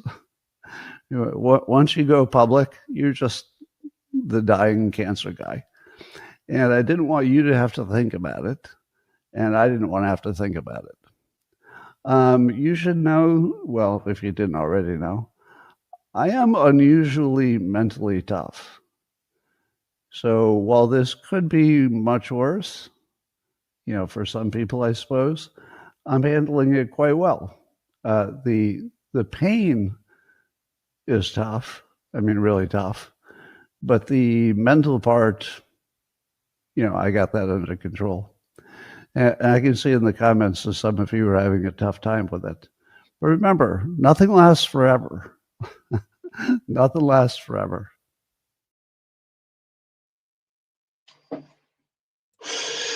Listen, I just say this, right? I may have gloated the first time round, yeah, with him, but you know, I'm genuinely sad to hear that like he's dying. He had the balls and the honor to come out and say he was wrong. Yeah. Not many people do that, right? And he's also said, you know, in that first video, that anti-vaxxers, right? We're completely vindicated, and we made the right decision. Yeah, and logic, and that he come to that conclusion with logic. With logic, and also not an ideology, just pure logic. As time has gone on. Also, he became a very unexpected advocate for the white race and race realism as well. Let's not forget that. Yeah, and paid the price for it. That's what you noticed, that he's on Rumble now, not on YouTube. He's a massive YouTuber. Yeah. And he's kicked from YouTube, as far as I know. So, all in all, I pray for the guy. I hope he finds Jesus, and I hope he makes peace with the Lord. Yeah. I really do. That's all I can say on the matter. Yeah, praise be. Yep. So there, but for the grace of God, right? Yeah. There's no point shitting on him now. No, and look, his sort of journey, if we have to use that sort of term, it happened in the public eye. Whether it be race realism, you know, politics, his sort of move over to Trump, which he did quite some time ago. He was big on Trump, like the Trump 1.0. And I'm loving the 2.0, by the way. Let me get that video loaded in while you're talking. Yeah. Let's watch a bit of that. And his journey's been in public, and he's been very, very honest about it all. And just if you just look back on something somebody says 5 years ago, and just and have a go for that, if they move from that, then you've got to, they're the most honest people out there. You have to you have to give them credit for that, because if you always a hateful bastard, you know. Did he push it? I can't remember this. Did he push it? Did he say people need to go? You know, like people like. Yeah. He did, right? Okay. Yeah. It would just come out with it. He said, "Look, I've just come to this conclusion." Was he like James O'Brien? You're a fucking idiot if you don't get it, kind of person. Sorry. No, I don't remember him pushing the vax. I thought you meant pushing the race realism thing.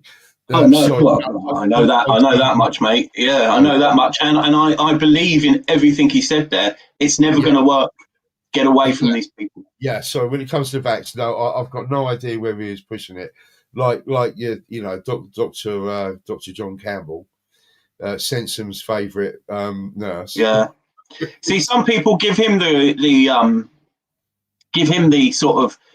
I find it hard with John Campbell, to be fair, because the pandemic, like, he's now talking about fucking geoengineering and stuff. And I don't think without the pandemic he ever would. So although he was telling people to go and get the vax, which is, you know, tantamount to, I don't know, do I want to be as fucking mad to say manslaughter? But no, because people were doing it for the right reasons. But see, I didn't realise this till I heard Sensum mention, you know, Sensum won't ever forgive him. No, and he was talking about not, and I thought, why Sensum so down on S. Campbell fella? Then I heard Sensum talking about it and why, and I thought, oh shit, he only entered my YouTube fucking algorithm when he was going. He was talking about the fake deaths and the possible that the vax wasn't maybe quite as good as it's supposed to be. So that's leaky. Do you remember when they came out and said it's leaky? It's a leaky vaccine. That was one of the terms they used. It's leaky. Yeah, because the like a pipe.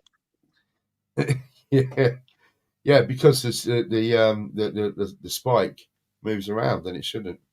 Well, aren't they still finding it, like, in people? Yeah, brains. Like listen, well, the truth, you know, like, no, I call him a doctor. Then he's not a doctor. He's a mortician, isn't he? That John O'Looney fella, and he was showing you these plaques. Oh, yeah, that literally grow to the inside the arteries. It fills the arteries with like a plaque.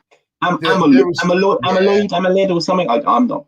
Yeah, a lot of people were trying to debunk that, saying that wasn't real and all that. But he's got jars and jars of this stuff. Yeah. I mean, I don't know, but just getting back to the Campbell thing, I only really become aware of him when he was on our side of things. So I didn't realise. All right, Mouse Cat, good to see you, mate. So yeah, it was disappointing to find out from Central. I always forget to put the comments up on the stream. I'm not there yet. I know. I can only do so many things so many times. I'm drinking, I'm vaping, and I'm talking to one man. Yeah, exactly. If anyone wonders why I keep not looking at the camera or not looking at Jack, it's the comments are right over on this screen over here. So I'm sort of a bit It's Johnny Palmer. And I keep forgetting, but there's always great comments in our circles. Send some loves, Nurse John Campbell. He really does, doesn't he? Yeah, right. So I haven't watched this. You haven't watched this, right? This is apparently the what Trump was saying to Cyril Ramaphosa, or whatever his fucking name is, right? Cyril, what's he got a fucking white man's name for? Right, okay, here we go. You ready? You ready to watch this for the first time? Yeah. Let me clarify that, because what you saw, the speeches that were being made, one, that is not government policy. We have a multi-party democracy in South Africa that allows people to express themselves, political parties to adhere to various policies, and in many cases, or in some cases, those policies do not go along with government policy. Our government policy is completely against what he was saying, even in the parliament. And they're a small minority party, which is allowed to exist in terms of our constitution. But you do allow them to take land. No. You do allow them to take land. Nobody can take land. And then when they take the land, they kill the white farmer. And when they kill the white farmer, nothing happens to them. No, there is nothing happens to them. There is criminality in our country. People who do get killed, unfortunately, through criminal activity, are not only white people. Majority of them are black people. And we have now the farmers are black. The farmers are not black. I don't say that's good or bad, but the farmers are not black. And the people that are being killed in large numbers, and you saw all those grave sites, and those are people that loved ones going, I guess on a Sunday morning, they told me, to pay respect to their loved ones that were killed. Their heads chopped off. They died violently. And, we're here to talk about it, and I didn't know we'd get involved here, but I will say this, that if the news wasn't fake, like NBC, which is fake news, totally, one of the worst, ABC, NBC, CBS, horrible, but if they weren't fake news like this jerk that we have here, if we had real reporters, they'd be covering it, but the fake news in this country doesn't talk about that. They don't want to talk about it, but now they have to talk about it, but they won't. He literally just called someone in the room a jerk as well, by the way. Yeah, did you see that? He said, like NBC, CBS, CNN, like this jerk here. But fucking hell, man. Absolute class. I say, Toffee, Emil Heskey has gone downhill a little bit. Emil Heskey, fucking, how many clubs did that cunt play for as well? He played for every Premiership team. I can only remember, was it Leicester and Pascal Liverpool? Chimbonda, didn't he play for everyone as well? I don't remember him so much. Heskey, yeah. He was one of those, he was just a sledgehammer, wasn't he? No skill or whatever, but could force his way onto a head. Could put the fucking ball in the back of the onion net. Yeah. Brilliant. That's class and Trump. Trump? Trump. Well, that's where the name comes from, by the way. It's a Germanic name. Drumpf. D-R-U-M-P-F. Drumpf. That's it. Yeah. But I was talking to someone the other day. His uncle, John Trump, was I believe he was a professor at MIT, and he was tasked with going to collect the papers from Nikola Tesla's hotel room after Nikola Tesla died. Right. Interesting. Yeah. You can tell Trump's an Aryan fucking hell, man. Jesus Christ. Yeah. The height, fucking blonde, the blue eyes. His son, he's like fucking 8 foot fucking. He's fucking natural blonde, that guy, isn't he? Yeah. He is the. I think Nordic at the very least. Yeah, I mean, he just looks like your classic Aryan, doesn't he? You know, yeah, the Aryan He would have been a good. He would have been a good poster boy for fucking Goebbels, right? Funny, I was just listening a bit about was it Heinrich Himmler with the Holy Grail? Yeah, well, we get there in a minute. Yeah, I haven't got too long, by the way. I promised. What can you give me? We've got about 10, 15 minutes. All right, well, we better get there then, don't we? Get there, yeah. Right, so it's not me. I'll be getting shit from that. Right. So you sent me As I said that, I was getting a message from downstairs. Well, yeah, hurry up, fucking hurry up and wind your neck in, boy. You've talked too much bollocks tonight. But she doesn't know what channel we're on, so she's not listening. Right, I'm going to put the I'm fucking feeling chatty. So if anyone wants to come in, there's the StreamYard link. Yeah, just to prove the point. Coffee, John, anyone who wants to come in for 10, 15, half hour, whatever. It's 9 o'clock. It's 9 o'clock. Yeah, well, that was an hour ago, my love. Oh, it's 9 o'clock now, isn't it? Now, yeah. Okay, all right. Well, that's early for me. Yeah, I know. She's up into London tomorrow. No worries. All right, so you sent me a video earlier, but I hadn't watched it, but I'd already seen it come up onto my stream, and it was about your Middle Eastern brother. Yeah, that's it. That's my Persian uncle.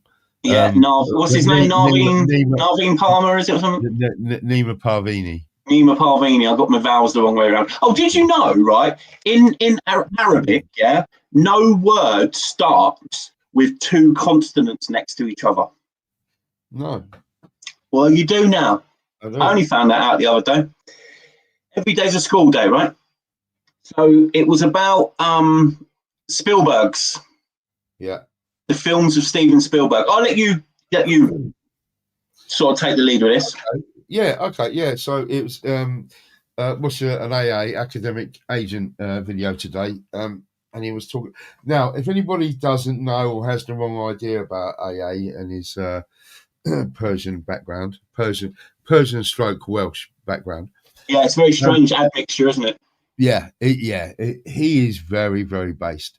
He's a lot more based than you think he is. And he knows all about the Israelis. He is not a Zionist from any way. No, he's no Tommy Robinson. No, he's very, very based. And so if no one watches his stuff, you really should. Now, Sense of Communion, I know he also watches a lot of academic agent stuff. Now, some of it you might find boring or whatever. He gets very deep into some of the technicalities of stuff. On this particular video, he didn't. So he's basically talking about, and I don't think he said anything in this video today, but I do recommend everyone go watch it later. It was a video come out about Steven Spielberg. I don't think any of what he said will be any surprise to anyone in this chat tonight. We kind of know about Hollywood. We know about how Hollywood has historically worked. But he was really talking about how Spielberg in particular was really guilty of pushing the sort what he calls the boomer truth regime, right? Which is basically liberal democracy, liberalism. Yeah, the whole liberal ideology since the guilt conscience you've got to have about certain historical events. Yeah, exactly. All that, and the way he talks about, like with ET, he's talking about the way, and you can bringing an alien into your home. bring an alien into your home, and he goes into more detail. I can only suggest that everyone watches it a little bit.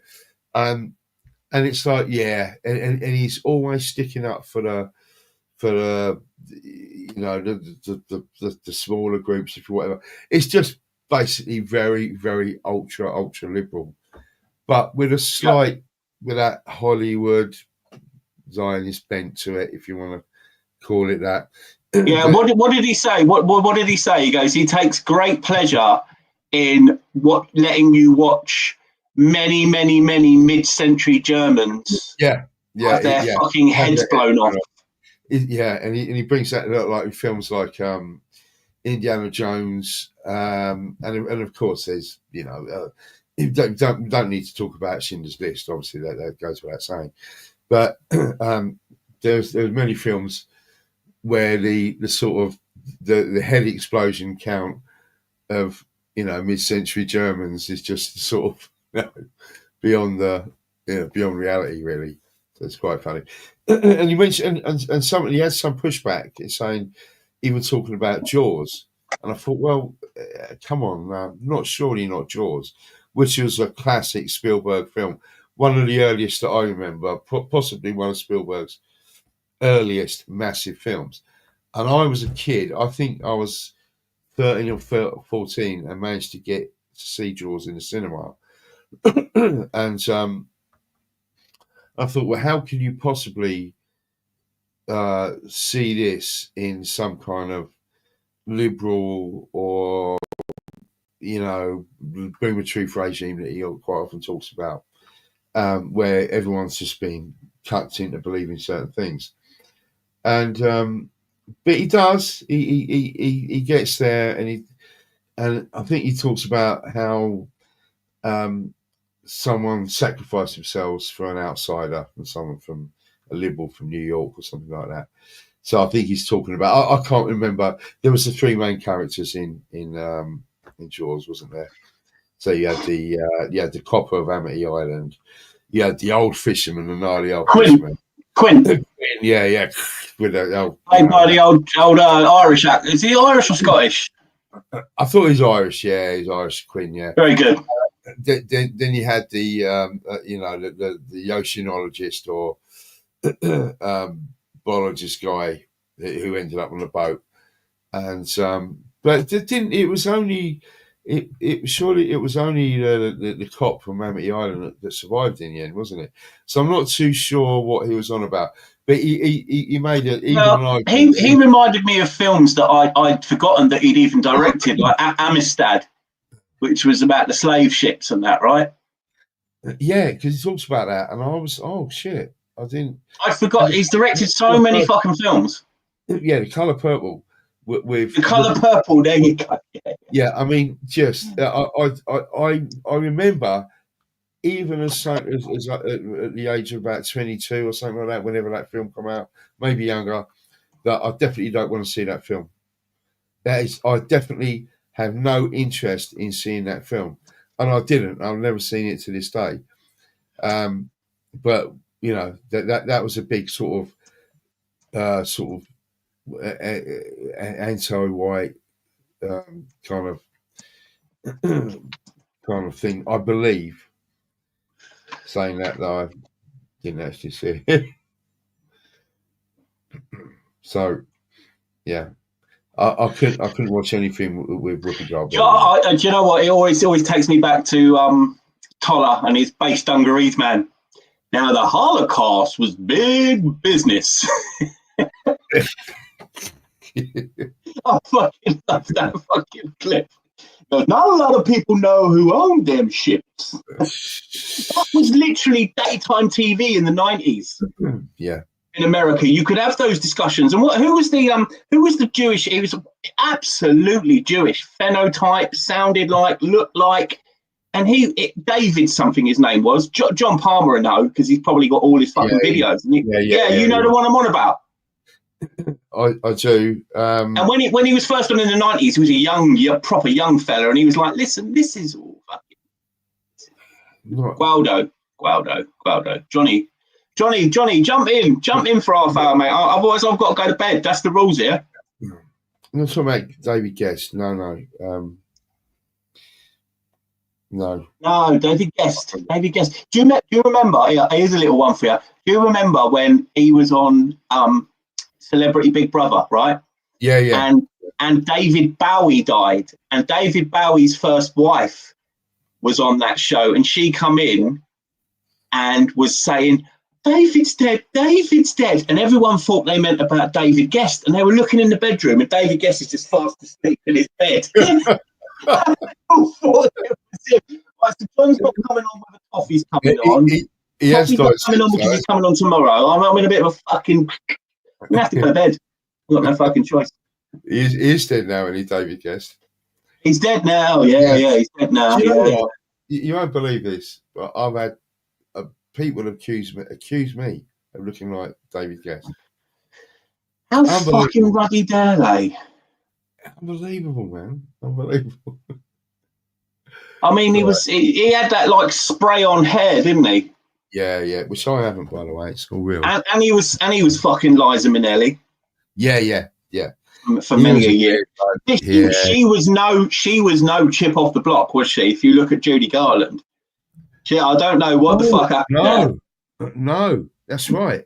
No, you can't see that at all, can you? I do. Judy Garland was like 13, being fucking Harvey Weinstein with fucking drugs, wasn't she? Like, you know what I mean? Like that world is just so, and it always has been. Or Metro, Goldwyn, Mayer. Yeah. I mean, losing the names, people. Losing the names. That's it. But yeah, you know, getting back to the AA video, I think if you, even Jurassic Park, you know, and it's like, how can you even? What did he say about Jurassic Park? How did he word that about Jurassic Park? He did. No, I remember him talking about it, but I don't remember the context of it. I don't remember now, and it's late. I remember Jeff Goldblum being eaten by a T-Rex on the toilet when he was hiding in the toilet. But do you know they used it was a lion. It was a lion's roar, a lion sounds they used for the T-Rex. Oh, was it really? All fucked up in the studio and slowed and phased and reverbed and that, and all the growling and stuff. A bit of 808 on the low end of it. Fucking fucking Jurassic Pork. That's it. Right, have you got any? Is anyone coming in? No. But I've got a few clips. I've got a few clips to play, people. If no one comes in, I'll fucking call it. But Thank you, mate. Listen, what do you want to do? Two weeks today for Rap Chat 2? Why not? Yeah, I think I'm all right midweek. Now, I will say this. This is the first time this has been announced, and only 15 people were here to hear this. But there's probably going to be a hiatus in the Rags and Jack stream because Rags is moving, and unless I get some shit sorted, I'm homeless. So and I won't be streaming from McDonald's. I can tell you that much. Well, I'll ask you about that privately. But remember what I said earlier before. Yes. You know, I know what I've got to do tomorrow. It's written down here, but in my special hire request. Yeah. I tell you what. Could you send me the person in question's email on WhatsApp, so I can at least get the ball rolling with that one, because like the way I see it, right, it's sad to say, but I'd rather be fucking homeless in my hometown in England than I would here where I don't know fucking anyone. Yeah, I don't particularly want to come back to England. No, that's what I was going to ask. Are you going to try and stay there? You know, I would like to stay here and you know, try and fucking put some roots down, like, you know. Yeah, exactly. And it's, I'll tell you what, there ain't too many better places in the UK right now to be in. No. Yeah, I know, mate. I know. Like I've got an aunt in my hometown who said to my mum was telling her about my issues and that. She said, look, she goes, it won't be homeless as long as I'm here. There'll always be a roof and board for him here. And she goes, I'll keep him away from the undesirables as well. Yeah, that's another reason why I don't want to go back. There's a lot of temptation there. It's fucking very easy just to walk somewhere and go, right. Mate, I spent a week over there last year, and I was just thinking, well, I want to move over there. Now, logistically, it's going to be difficult. We're probably going to be going up towards Packers area. We're going to get quite a lot for money. What counties? Oh, Lincolnshire. You were in London, right? I'm Luton. You're Luton right now. Yeah. I didn't realise you were. I thought you were in London. No, I'm still in Luton. But because of where I am, the house price, it's basically out of London. It is London. It's Greater London. Yeah, it's Greater London now, isn't it? Yeah. Urban sprawl. The new motorway junctions and all that. I'm pretty close to an M1 junction. It's a commuter town for London. So it still has some value property-wise, where if we don't need to be worrying about commuting anywhere exactly, where my missus can work from home, which she has been doing quite a lot. I'm doing it properly, not messing about a lot of people have since. Not working from home. Exactly. Working from home in your fucking pajamas and in bed. Ricky Gervais called that out in the office. Was he working from home? In his fucking pajamas and slippers. Exactly. You've got to be disciplined to work at home, right? Yeah, and my missus is. She's really. You've got to get up. You've got to brush your teeth, fucking wipe your ass, and fucking go and sit in your office in workwear. You sit there and fucking. You've got to crack on, and you've got to you have to make sure everyone can see that you're working from home. Yeah, and so you've got to be doing the work, delivering all the fucking paperwork. She does that. She's really good, and that's how she gets away. Her work from home time's gone up and up and up as it's been, less of a thing. Anyway, it's enough about that. But we're sort of thinking maybe up in Lincolnshire, because we could get a much bigger property, nicer property. Oh, you could get? You could get a proper musical man cave on the go. A proper outhouse studio. You see how small. You are very compact. Well, look at me. People always say, "Are you in like a fucking refrigerator?" I'm actually my computer's in a vanity, like a corner vanity unit. It's a bit bigger over there, but don't. It's just a box room. But trust me, I've produced a lot of stuff in this room. But I can't have a drum kit in here.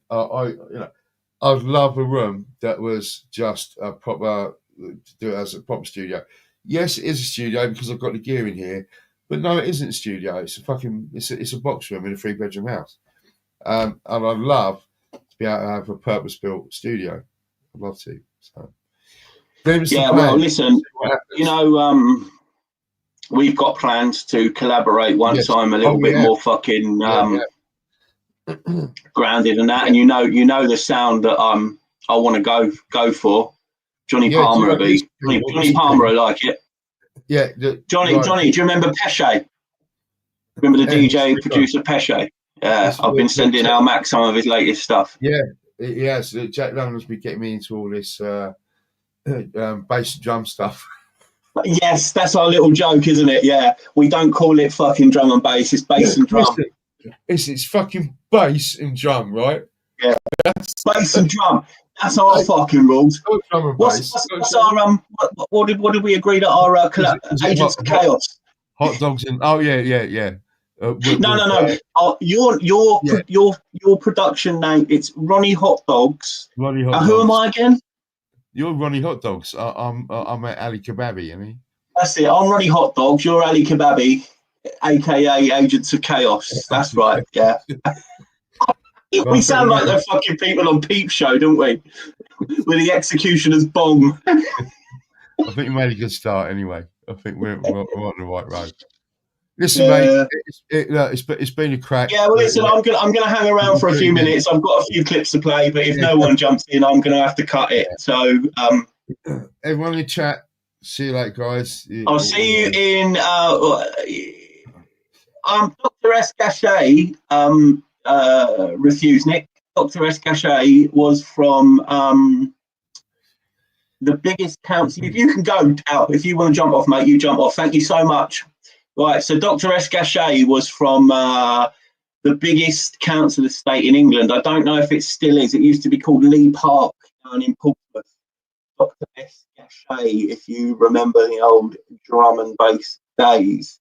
Right, so I've got a few clips to play, but other than that, if no one jumps in, I'm not going to sit here like a fucking schizophrenic talking to myself.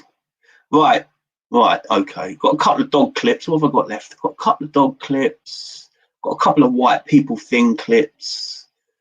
I've got about 5 minutes of clips. Right, so John, Toffee, if you want to jump in, Toffee, don't matter if you're in tomorrow. Just jump in for 20 la. My missus knows Gachet. Oh. Hello.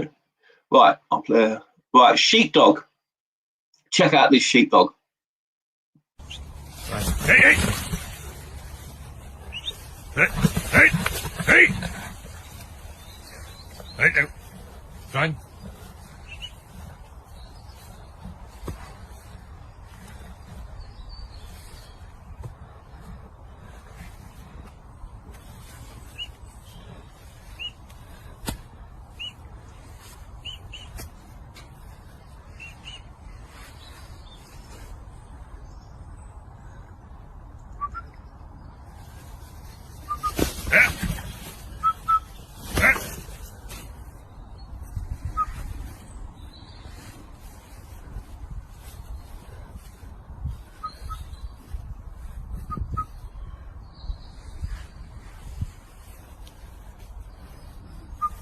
Fine.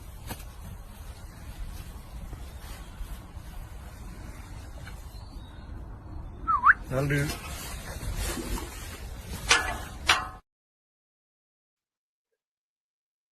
Proper dogs, man. Yeah, something about sheepdog. I don't trust collies, man. They've got this fucking mad look in their eyes, especially when they've got one blue one and one brown one. I'm going to try and get that up now, Toffee. Let me see if I can share that. Let me just save your downloads folder. Toffee's dog, Domingo. Toffee's got an amazing fucking fuck is that? Save it to fucking desktop. Toffee's got an amazing fucking brood. Wonderful blue staffies. I can't wait to get somewhere where I can have a fucking what am I doing here? Can't wait to get to somewhere where I've got a save as. Here we go, save as. Save the desktop. Where's it gone? Sorry about this, boys and girls. Fuck did that go? Mexican Navy? Where's it gone? See what I mean? I'm useless. Need someone else.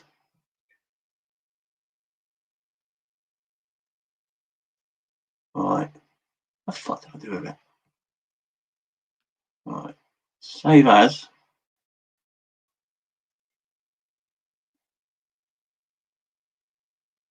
Save the desktop. Save. Yeah, there we go. Right.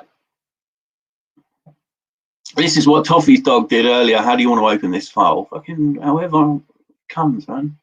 Jesus Christ. All these questions. Oh, I've got my little egg timer. Right, let's load it up. Right, make sure there's no personal information on that screen. No, we're all good. Get it to the right percentage. Right, this is what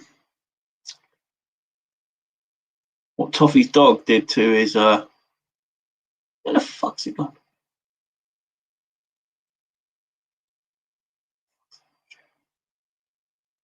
What the fuck's that not sharing?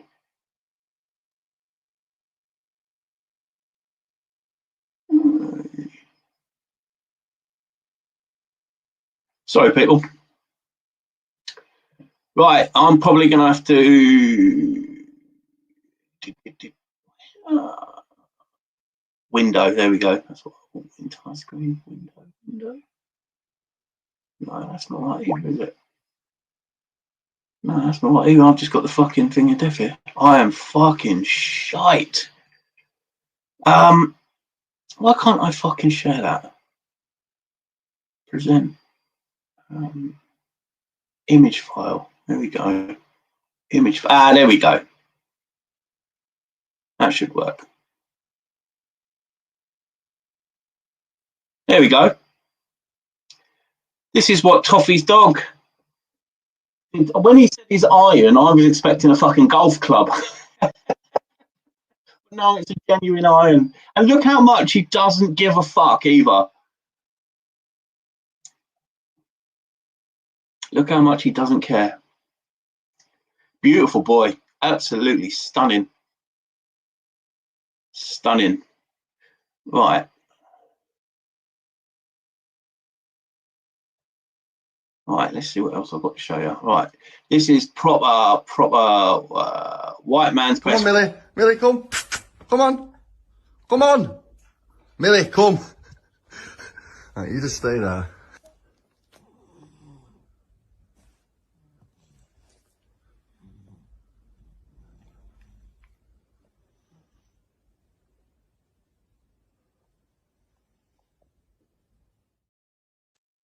Beautiful. Get yourself a dog. Get yourself a dog before they become fucking haram. Right, a few things left.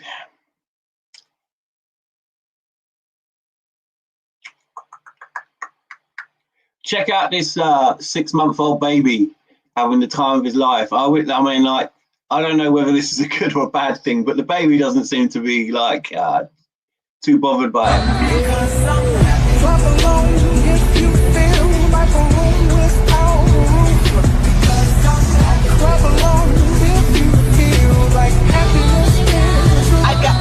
I got loyalty inside my DNA. Broken royalties, got war and peace inside my DNA. I got power, poison, pain, and joy inside my DNA. I got hustle, no ambition, flow inside my DNA. Yes, John. The video, I called it "White People Things." Proper white people things.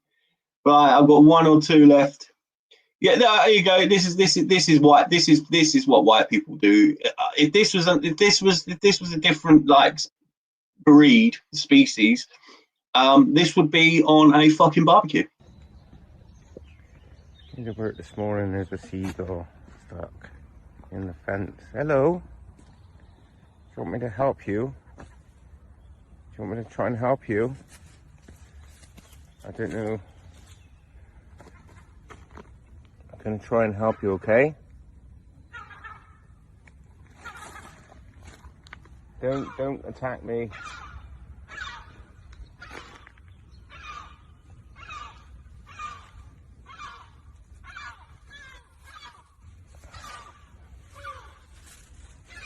Oh wow, mate.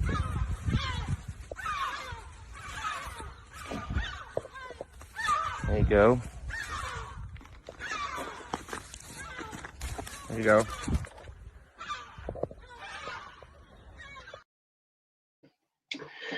Yeah, like I say, do you remember that video like from a few years ago where the Italian woman is like berating the African because he's literally just fucking field dressed a fucking cat and just skewered it up.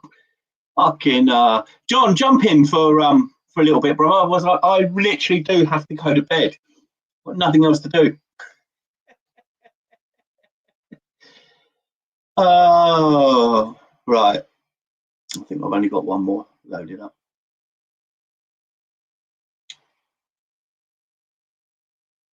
It's a very quick one.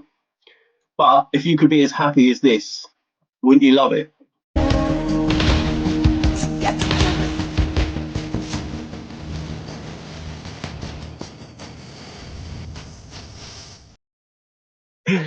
Oh, there's something about goats, man. I don't know. I do. Yeah, you've got to lay rope. You literally said that 15 minutes ago. What have you been doing with your time, my man? I've got I've got the busiest stream I've ever had, and you're like, no, I've got to cut one out. Oh, did anyone see that clip in the week of the Asian man, the man of the Asian? This is what I hate about when like they break down these crime statistics and they say Asian men when they mean Pakistani rape gangs. Like, you know, like just and this shit is with freedom of information access and stuff like that, FOIA requests. This shit is getting out there, but just not quick enough. Like I saw some like it was an American stream as well, and they were breaking down the statistics of Pakistani rape gangs around the Bradford, Leeds, Wake. And I'm like, why are you guys so hot on this? And our fucking people seem to not, obviously not us, you know what I mean? But like, there's no mainstream. Of course, there's no mainstream. Oh yeah, there's a So they catch this guy like full on like Fu Manchu beard and a blue turban, and he's just at a punk. Old guy, I'd say probably 65 to 75, and he's just filming kids in a park. Yeah, I'm quite efficient, Toffee. In and out. Like, I used to read, and I heard that's not good for you. Just sat there. Also, I heard that like I could be wrong. Listen, I don't think we should go to like the Indian way of doing things, but I've heard the way that we sit isn't quite natural and isn't the best. Isn't the most efficient. You used the word yourself. I think there was a product they tried to sell for a while in America called the Squatty Potty, which meant to bring your knees up and put you in a more natural. I mean, how did the monkeys? No, I don't know. I don't think too much about that anyway. Yeah, Jeets probably did make that. Yeah, listen, I've heard tailgate of Indians, like people, like people walking in on an Indian, and like literally their feet are on the seat, and they're like squatted over the fucking drop. But then I've seen Roman toilets on Time Team, and they literally use, it's a long drop, but they've engineered them that when the tide comes in, it washes everything out. So, you know, what did the Romans ever do for us? I guess they kind of come up with the first sort of do-away toilets. But Thomas Crapper, wasn't it? Thomas Crapper come up with the first flush lavatory. That's where we get the wonderful word crap from. Crap. Yeah, John, you've seen it. You probably pay an OnlyFans to watch that, I imagine. Yeah, I remember seeing not that long ago, Elvis died, didn't he? But to be fair, he was on so many benzodiazepines and God knows how many opiates, which already bind you up. And then he was eating, like, wouldn't he hollow out a loaf and just fill it with bacon and peanut butter? So he was always going to die shitting, wasn't he? He was always going to die shitting. But yeah, I've seen some guys, and they're making a new Amazon warehouse, and they're like, and they're filming like it's called like a multi-faith toilet. Don't worry about a multi-faith prayer room. We've got multi-faith toilets now where you can there's just a fucking hole in the floor. And I've seen as well, like not in England, I don't think, but like, where was it? I think it was in America, where they've literally got signs up saying like don't wash your feet or your ass in the sink, you know? Fucking these people. We bought them civilization, damn it. We bought them the flushing toilet, damn it. Yeah, so this guy in the park, he got approached by a couple of well-to-do parents and said, "What the fuck are you doing filming children here? Like, you've got no kids here. what are you doing? And what he said was, he goes, I'm new here. I'm new here. And if he takes that to a judge in this day and age, the judge will probably, okay, that's your one. Because you're new here, that's your one strike for filming children in a park. But I mean, let's not get it twisted. They get more than fucking one strike, don't they?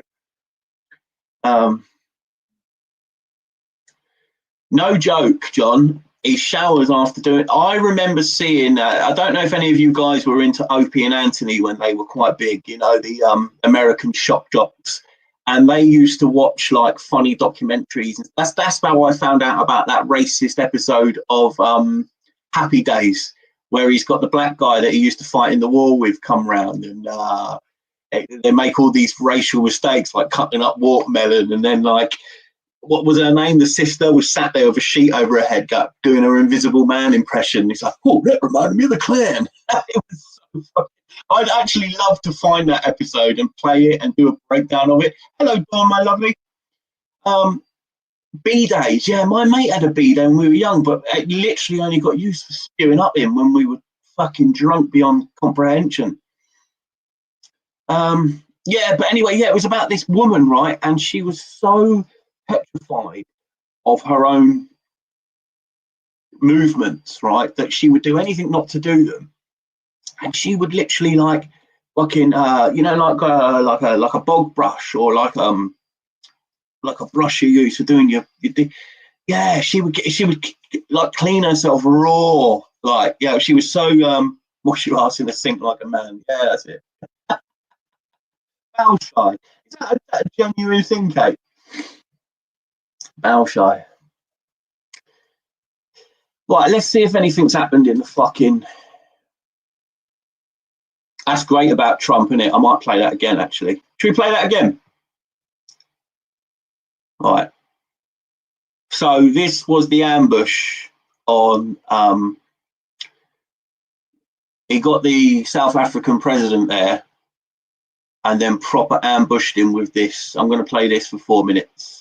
Turn the lights down. Turn the lights down, and just put this on. It's right behind you. Quiet, so you just have to stay with me. There's nothing this parliament can do. With or without you, people are going to occupy land.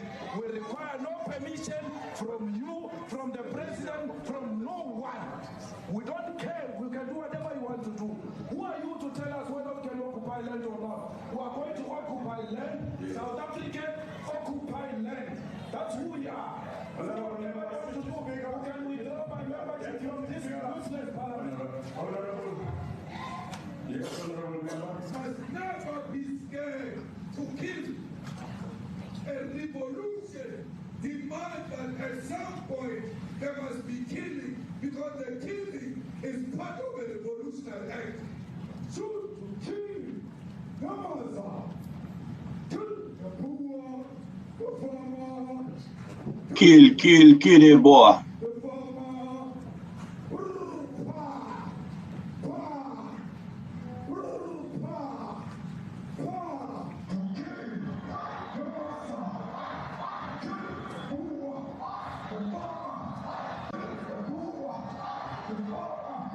The mayor of DJ in PE is a white man. So these people, when you want to hit them hard, go after a white man. They feel a terrible pain because you have touched a white man. Not because Mashaba and Suri will not be touched. They will be touched, no one. But we are starting with this whiteness. We are cutting the throat of whiteness. Shoot to kill. Yamasa. Kill the blue, the farmer. Kill the blue, the farmer.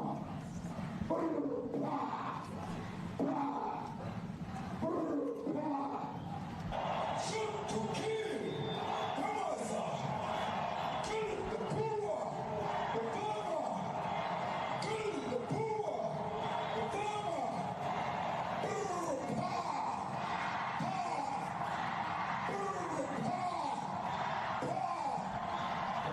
I don't know what's going to happen in the future. I'm saying to you, killing of white people, at least for now. I see the picture. Yeah, but, I mean, you'd understand somebody watching that, especially as it gets shared on Twitter. They freak out. It sounds like a genocide over there.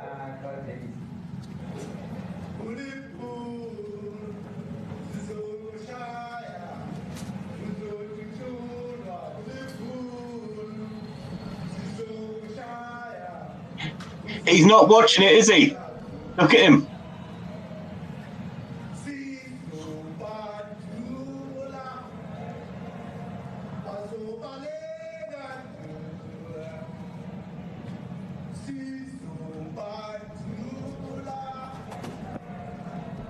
We're going to shoot them. They are going to run. We will expropriate land without compensation, whether they like it or not. If they object, they can seek refugee in America. Look at Trump, proper focused in on the screen. Look at that. These are burial sites right here. Burial sites.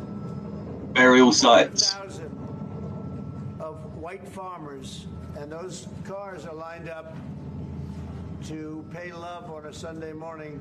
Each one of those white things you see is a cross. Trump's finding God, man. He does prayer things.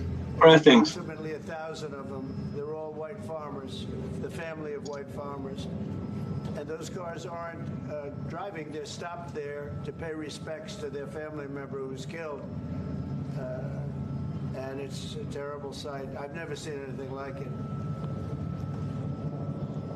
Both sides of the road, you have crosses. Yeah, that.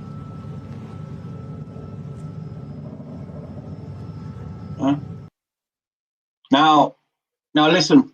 As I said to Toffee earlier, fuck me, I'm 19. I think that's the biggest I've been. I'm gonna write that down. 19. It's gone down to 18. Probably lost an Afro person there. As I said to Toffee earlier, like, I know Trump isn't our guy 100%, right? But I'm not going to make perfect the enemy of good.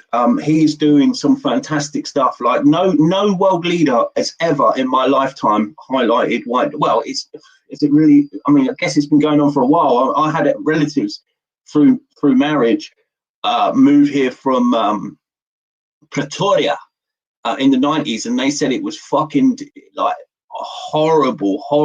Like I remember watching videos in I'm really loud. Probably Dawn. Yeah, probably Dawn. I've got something to say about Israel in a minute. Actually, I can talk about. But yeah, they came over in the 90s and they said it's untenable. We can't live there. It's like Scott Adams said, just get the fuck away. Get the fuck away from these people. It's not going to work. It's like it's the red ants and the black ants. As long as they don't know that each other are there, they get on fine. You mix that fucking jar up, boom. But that was an ambush. Cyril Ramaphosa. Cyril, nice one, Cyril. Had no idea that was coming, and you can tell. I didn't notice it first time round. But he is embarrassed and ashamed and not looking at that screen on purpose because he knows what's going on. He knows what's going on. Like when we played the other video when they're talking and he's like, South Africa is a democratic and gangbangers there. You got to fucking love them, eh?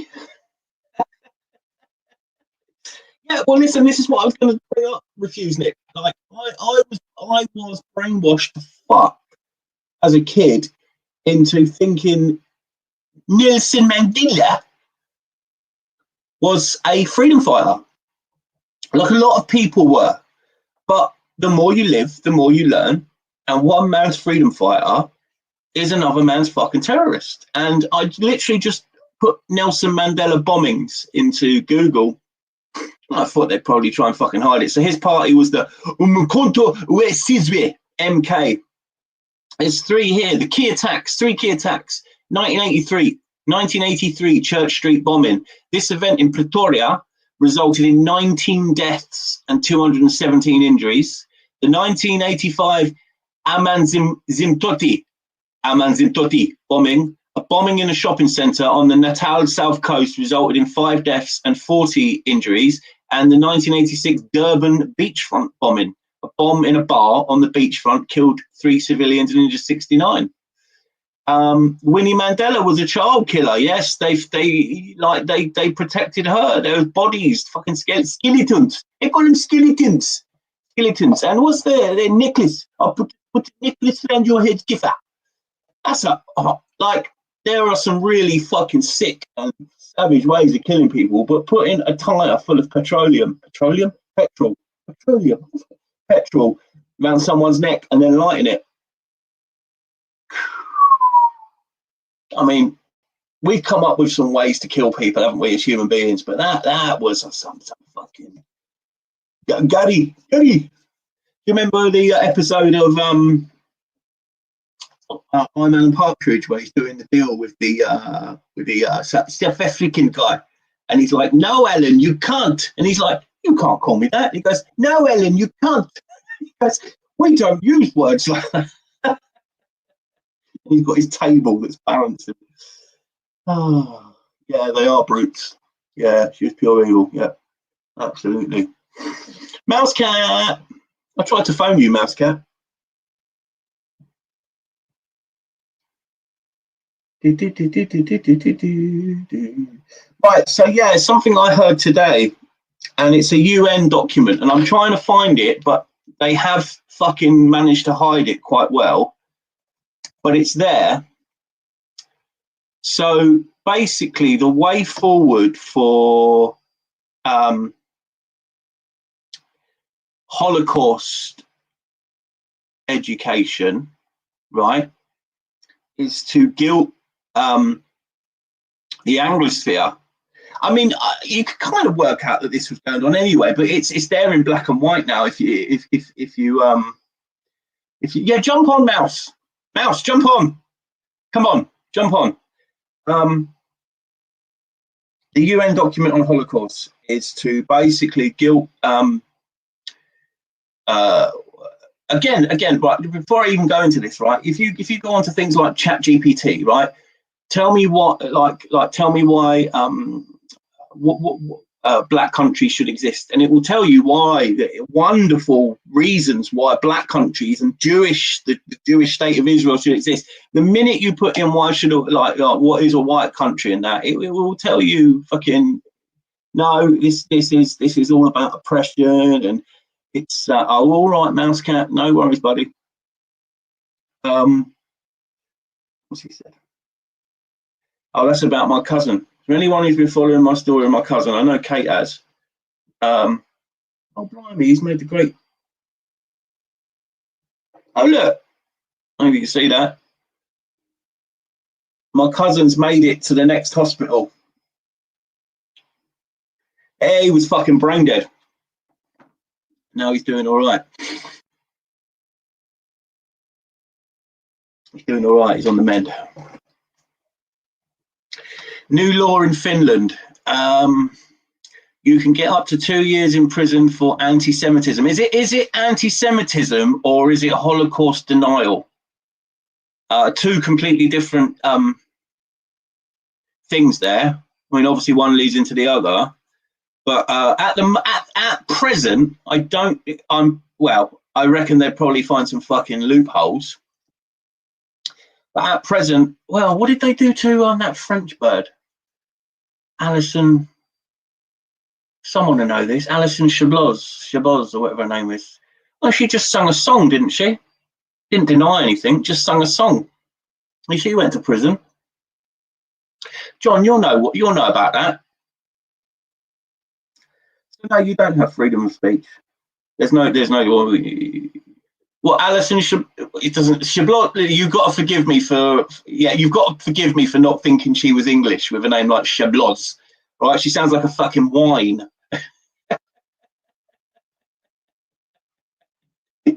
Oh, glass, come over and have a nice glass of Chablis with me. But yeah, she sang a song. Oh, sing a song of sixpence.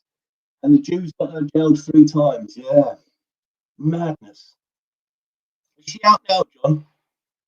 And have you had your poo yet? What else have I got there? No, your economy will collapse without white. Yeah, Trump did tell him. He said your economy will collapse without white people, and he's absolutely fucking on the nail there as well. Yeah, I'll tell you what. Before I go, because I'm gonna have to go, because I do feel like a fucking madman. I'll pay you the interaction. I'll play you what the Sififikin gangbangers, huh? Got to fucking love them, eh? Pull down your trousers to below your knees, huh? Right, it's one of the funniest accents to fucking parody. I love it. We go hunting, huh? We'll go hunting for some white rhino and some elephant, huh?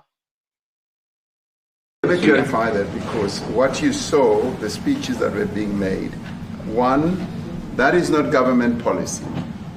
We have a multi-party democracy in South Africa that allows people to express themselves, political parties to adhere to various policies, and in many cases, or in some cases, those policies do not go along with government policy. Our government policy is completely against what he was saying, even in the parliament. And they're a small minority party, which is allowed to exist in terms of our constitution. But you do allow them to take land. No. You do allow them to take land. Nobody can take land. And then when they take the land, they kill the white farmer. And when they kill the white farmer, nothing happens to them. No, there is nothing happens to them. There is criminality in our country. People who do get killed, unfortunately, through criminal activity, are not only white people. Majority of them are black people. And we have now been utilized. The farmers are not black. I don't say that's good or bad, but the farmers are not black. People can't grow food. And the people that are being killed in large numbers, and you saw all those grave sites, and those are people that loved ones going, I guess on a Sunday morning, they told me, to pay respect to their loved ones that were killed. Their heads chopped off. They died violently. And you know, I mean, we're here to talk about it, and I didn't know we'd get involved here, but I will say this, that if the news wasn't fake, like NBC, which is fake news, totally, one of the worst, ABC, NBC, calls him a jerk. Horrible. But if they weren't fake news like this jerk that we have here, if we had real reporters, they'd be covering it. But the fake news in this country doesn't talk about that. They don't want to talk about it, but now they have to talk about it. But they won't. That's why I love him. There's no way you get Keir Starmer calling a journalist. He goes, "This guy is a twat." Brilliant. Yeah. Give them seeds to plant, they will eat the seeds. Absolutely. Yeah. And listen, like we were talking earlier about the 59 Afrikaners that have been granted refugee status by Trump's admin, and it's the shitlibs, the fat, purple-haired, fucking nose-ring shitlibs are all up in arms about it, but they don't care about the 20 million fucking rapists they've just let in from the third world. They really, you know, they want them back. Bring them back from El Salvador. No, it's refreshing to see. Like I say, I said it for the third time tonight. I won't say it again. I won't repeat myself again, but I won't make perfect the enemy of good. He's not brilliant on everything, but like I said, he's pulling back from. If people have been noticing, like a lot of people are these days. He's pulling back from Israel. He said, "I'm not letting that fucking Netanyahu fucking manipulate me." And, you know, pulling my pisser. Like, you know, I don't know what's going to happen in that hotbed of mess over there. But yes, Kate, I remember that song because it was the B-side of throw a picture in the air, stick a your nose, fly a jumbo jet, and bury all your clothes. Yeah, it was the B-side of whatever that song was. I can't remember what that was called. Spitting Image. Did you see they tried to reboot that a few years ago, and it just didn't have the same bang as it did before. Amber, we call that in this part of the world, we still call that Rhodesia. Wasn't he Cyril? There was a Cyril. Cyril Rhodes, the only Englishman to have a fucking country named after him. I think he was a bit light on his loafers, though. But again, don't make perfect the enemy of good. Blah, blah, blah, blah. I'm not take my own advice there. Yeah. Do you remember Free Nelson Mandela? See, that's how you know political songs work, because 25 years later, after that song came out, he was freed. That's a Ricky Gervais joke. I'm not going to take that as mine. Cecil, that's it, Cecil. Cecil is a very homosexual name, though, isn't it? Cecil. Hi, Cecil. Especially if you say it in like the sort of hi, Cecil. Zulus, thousands of them. Right, if no one's coming on, then I'm going to fucking wrap up, because I've run out. I've really run out. Oh, what did I see here? Actually, I wanted to share one thing with you guys. Well, fuck off.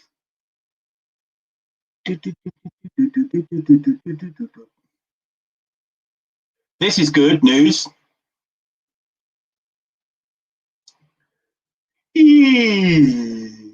This fucking Irish band, Irish hip hop, there's an oxymoron for you, has been charged with terror offence for not for supporting the terrorist state of Israel. No, because if he was flying a Star of David, he'd be a fucking hero. A member of Irish language hip hop group Kneecap has been charged with a terror offence after allegedly displaying a flag in support of proscribed organisation Hezbollah at a London gig. Liam O'Anode, 27, has been charged by the Metropolitan Police after an incident on the 21st of November 2024 at the O2 Forum in Kentish Town, London. Mr. O, who performs under the name Mo Shara, is due to appear at Westminster Court, blah, blah, blah, blah, blah. So it's from Hezbollah is a Shia Muslim political and military group in Lebanon, which has been involved in a series of violent conflicts. Again, you only get one side of the story. Bonnie Blue. Oh, news about Bonnie Blue. She's your favourite Jewish prostitute, isn't she? Her name's Emma Billinger. She's disgusting. She is fucking walking yeast infection. Bonnie Blue arrested as sister shares worrying update on Infamous. Yeah, fucking Infamous. Infamous used to be your shit. Not Famous used to be your good. Go away.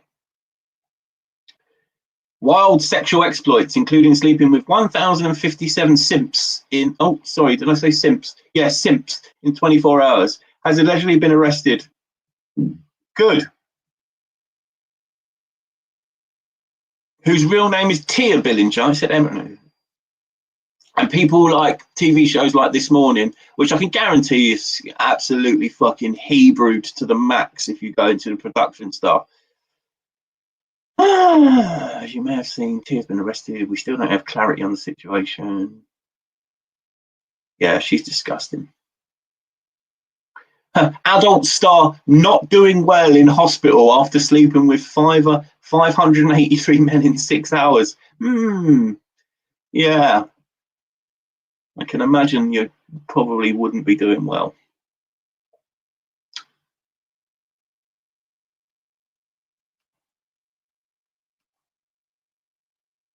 Right then, guys, that's me. Oh, what we've done. Right, I'm wrapping up, people. I'll see you guys tomorrow with Toffee.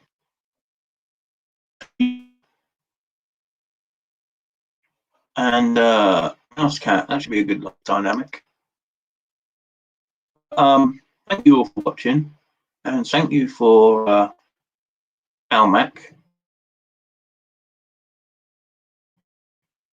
Rat Chat will be back in a couple of weeks with Almac, and I should have more stuff written down in my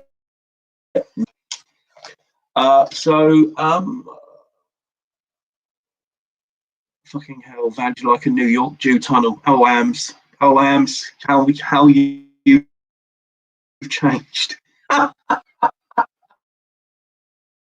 It's kind of better, obviously, but how you've changed. Right, to play it out. I did play it out here. Media assets.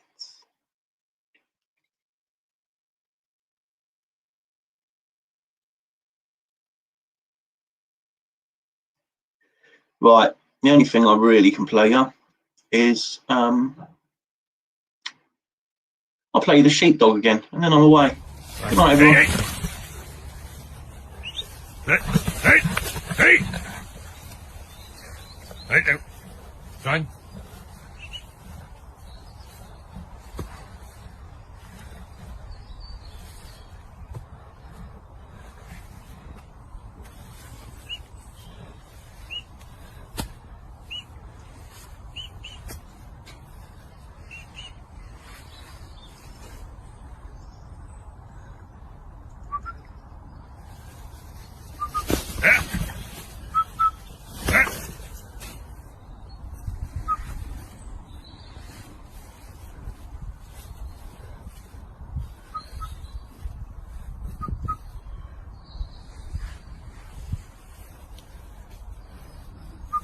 Fine.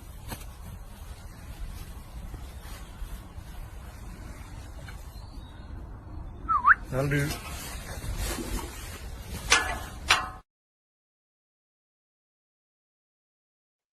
Well, that'll do, and that'll do for me. See you later.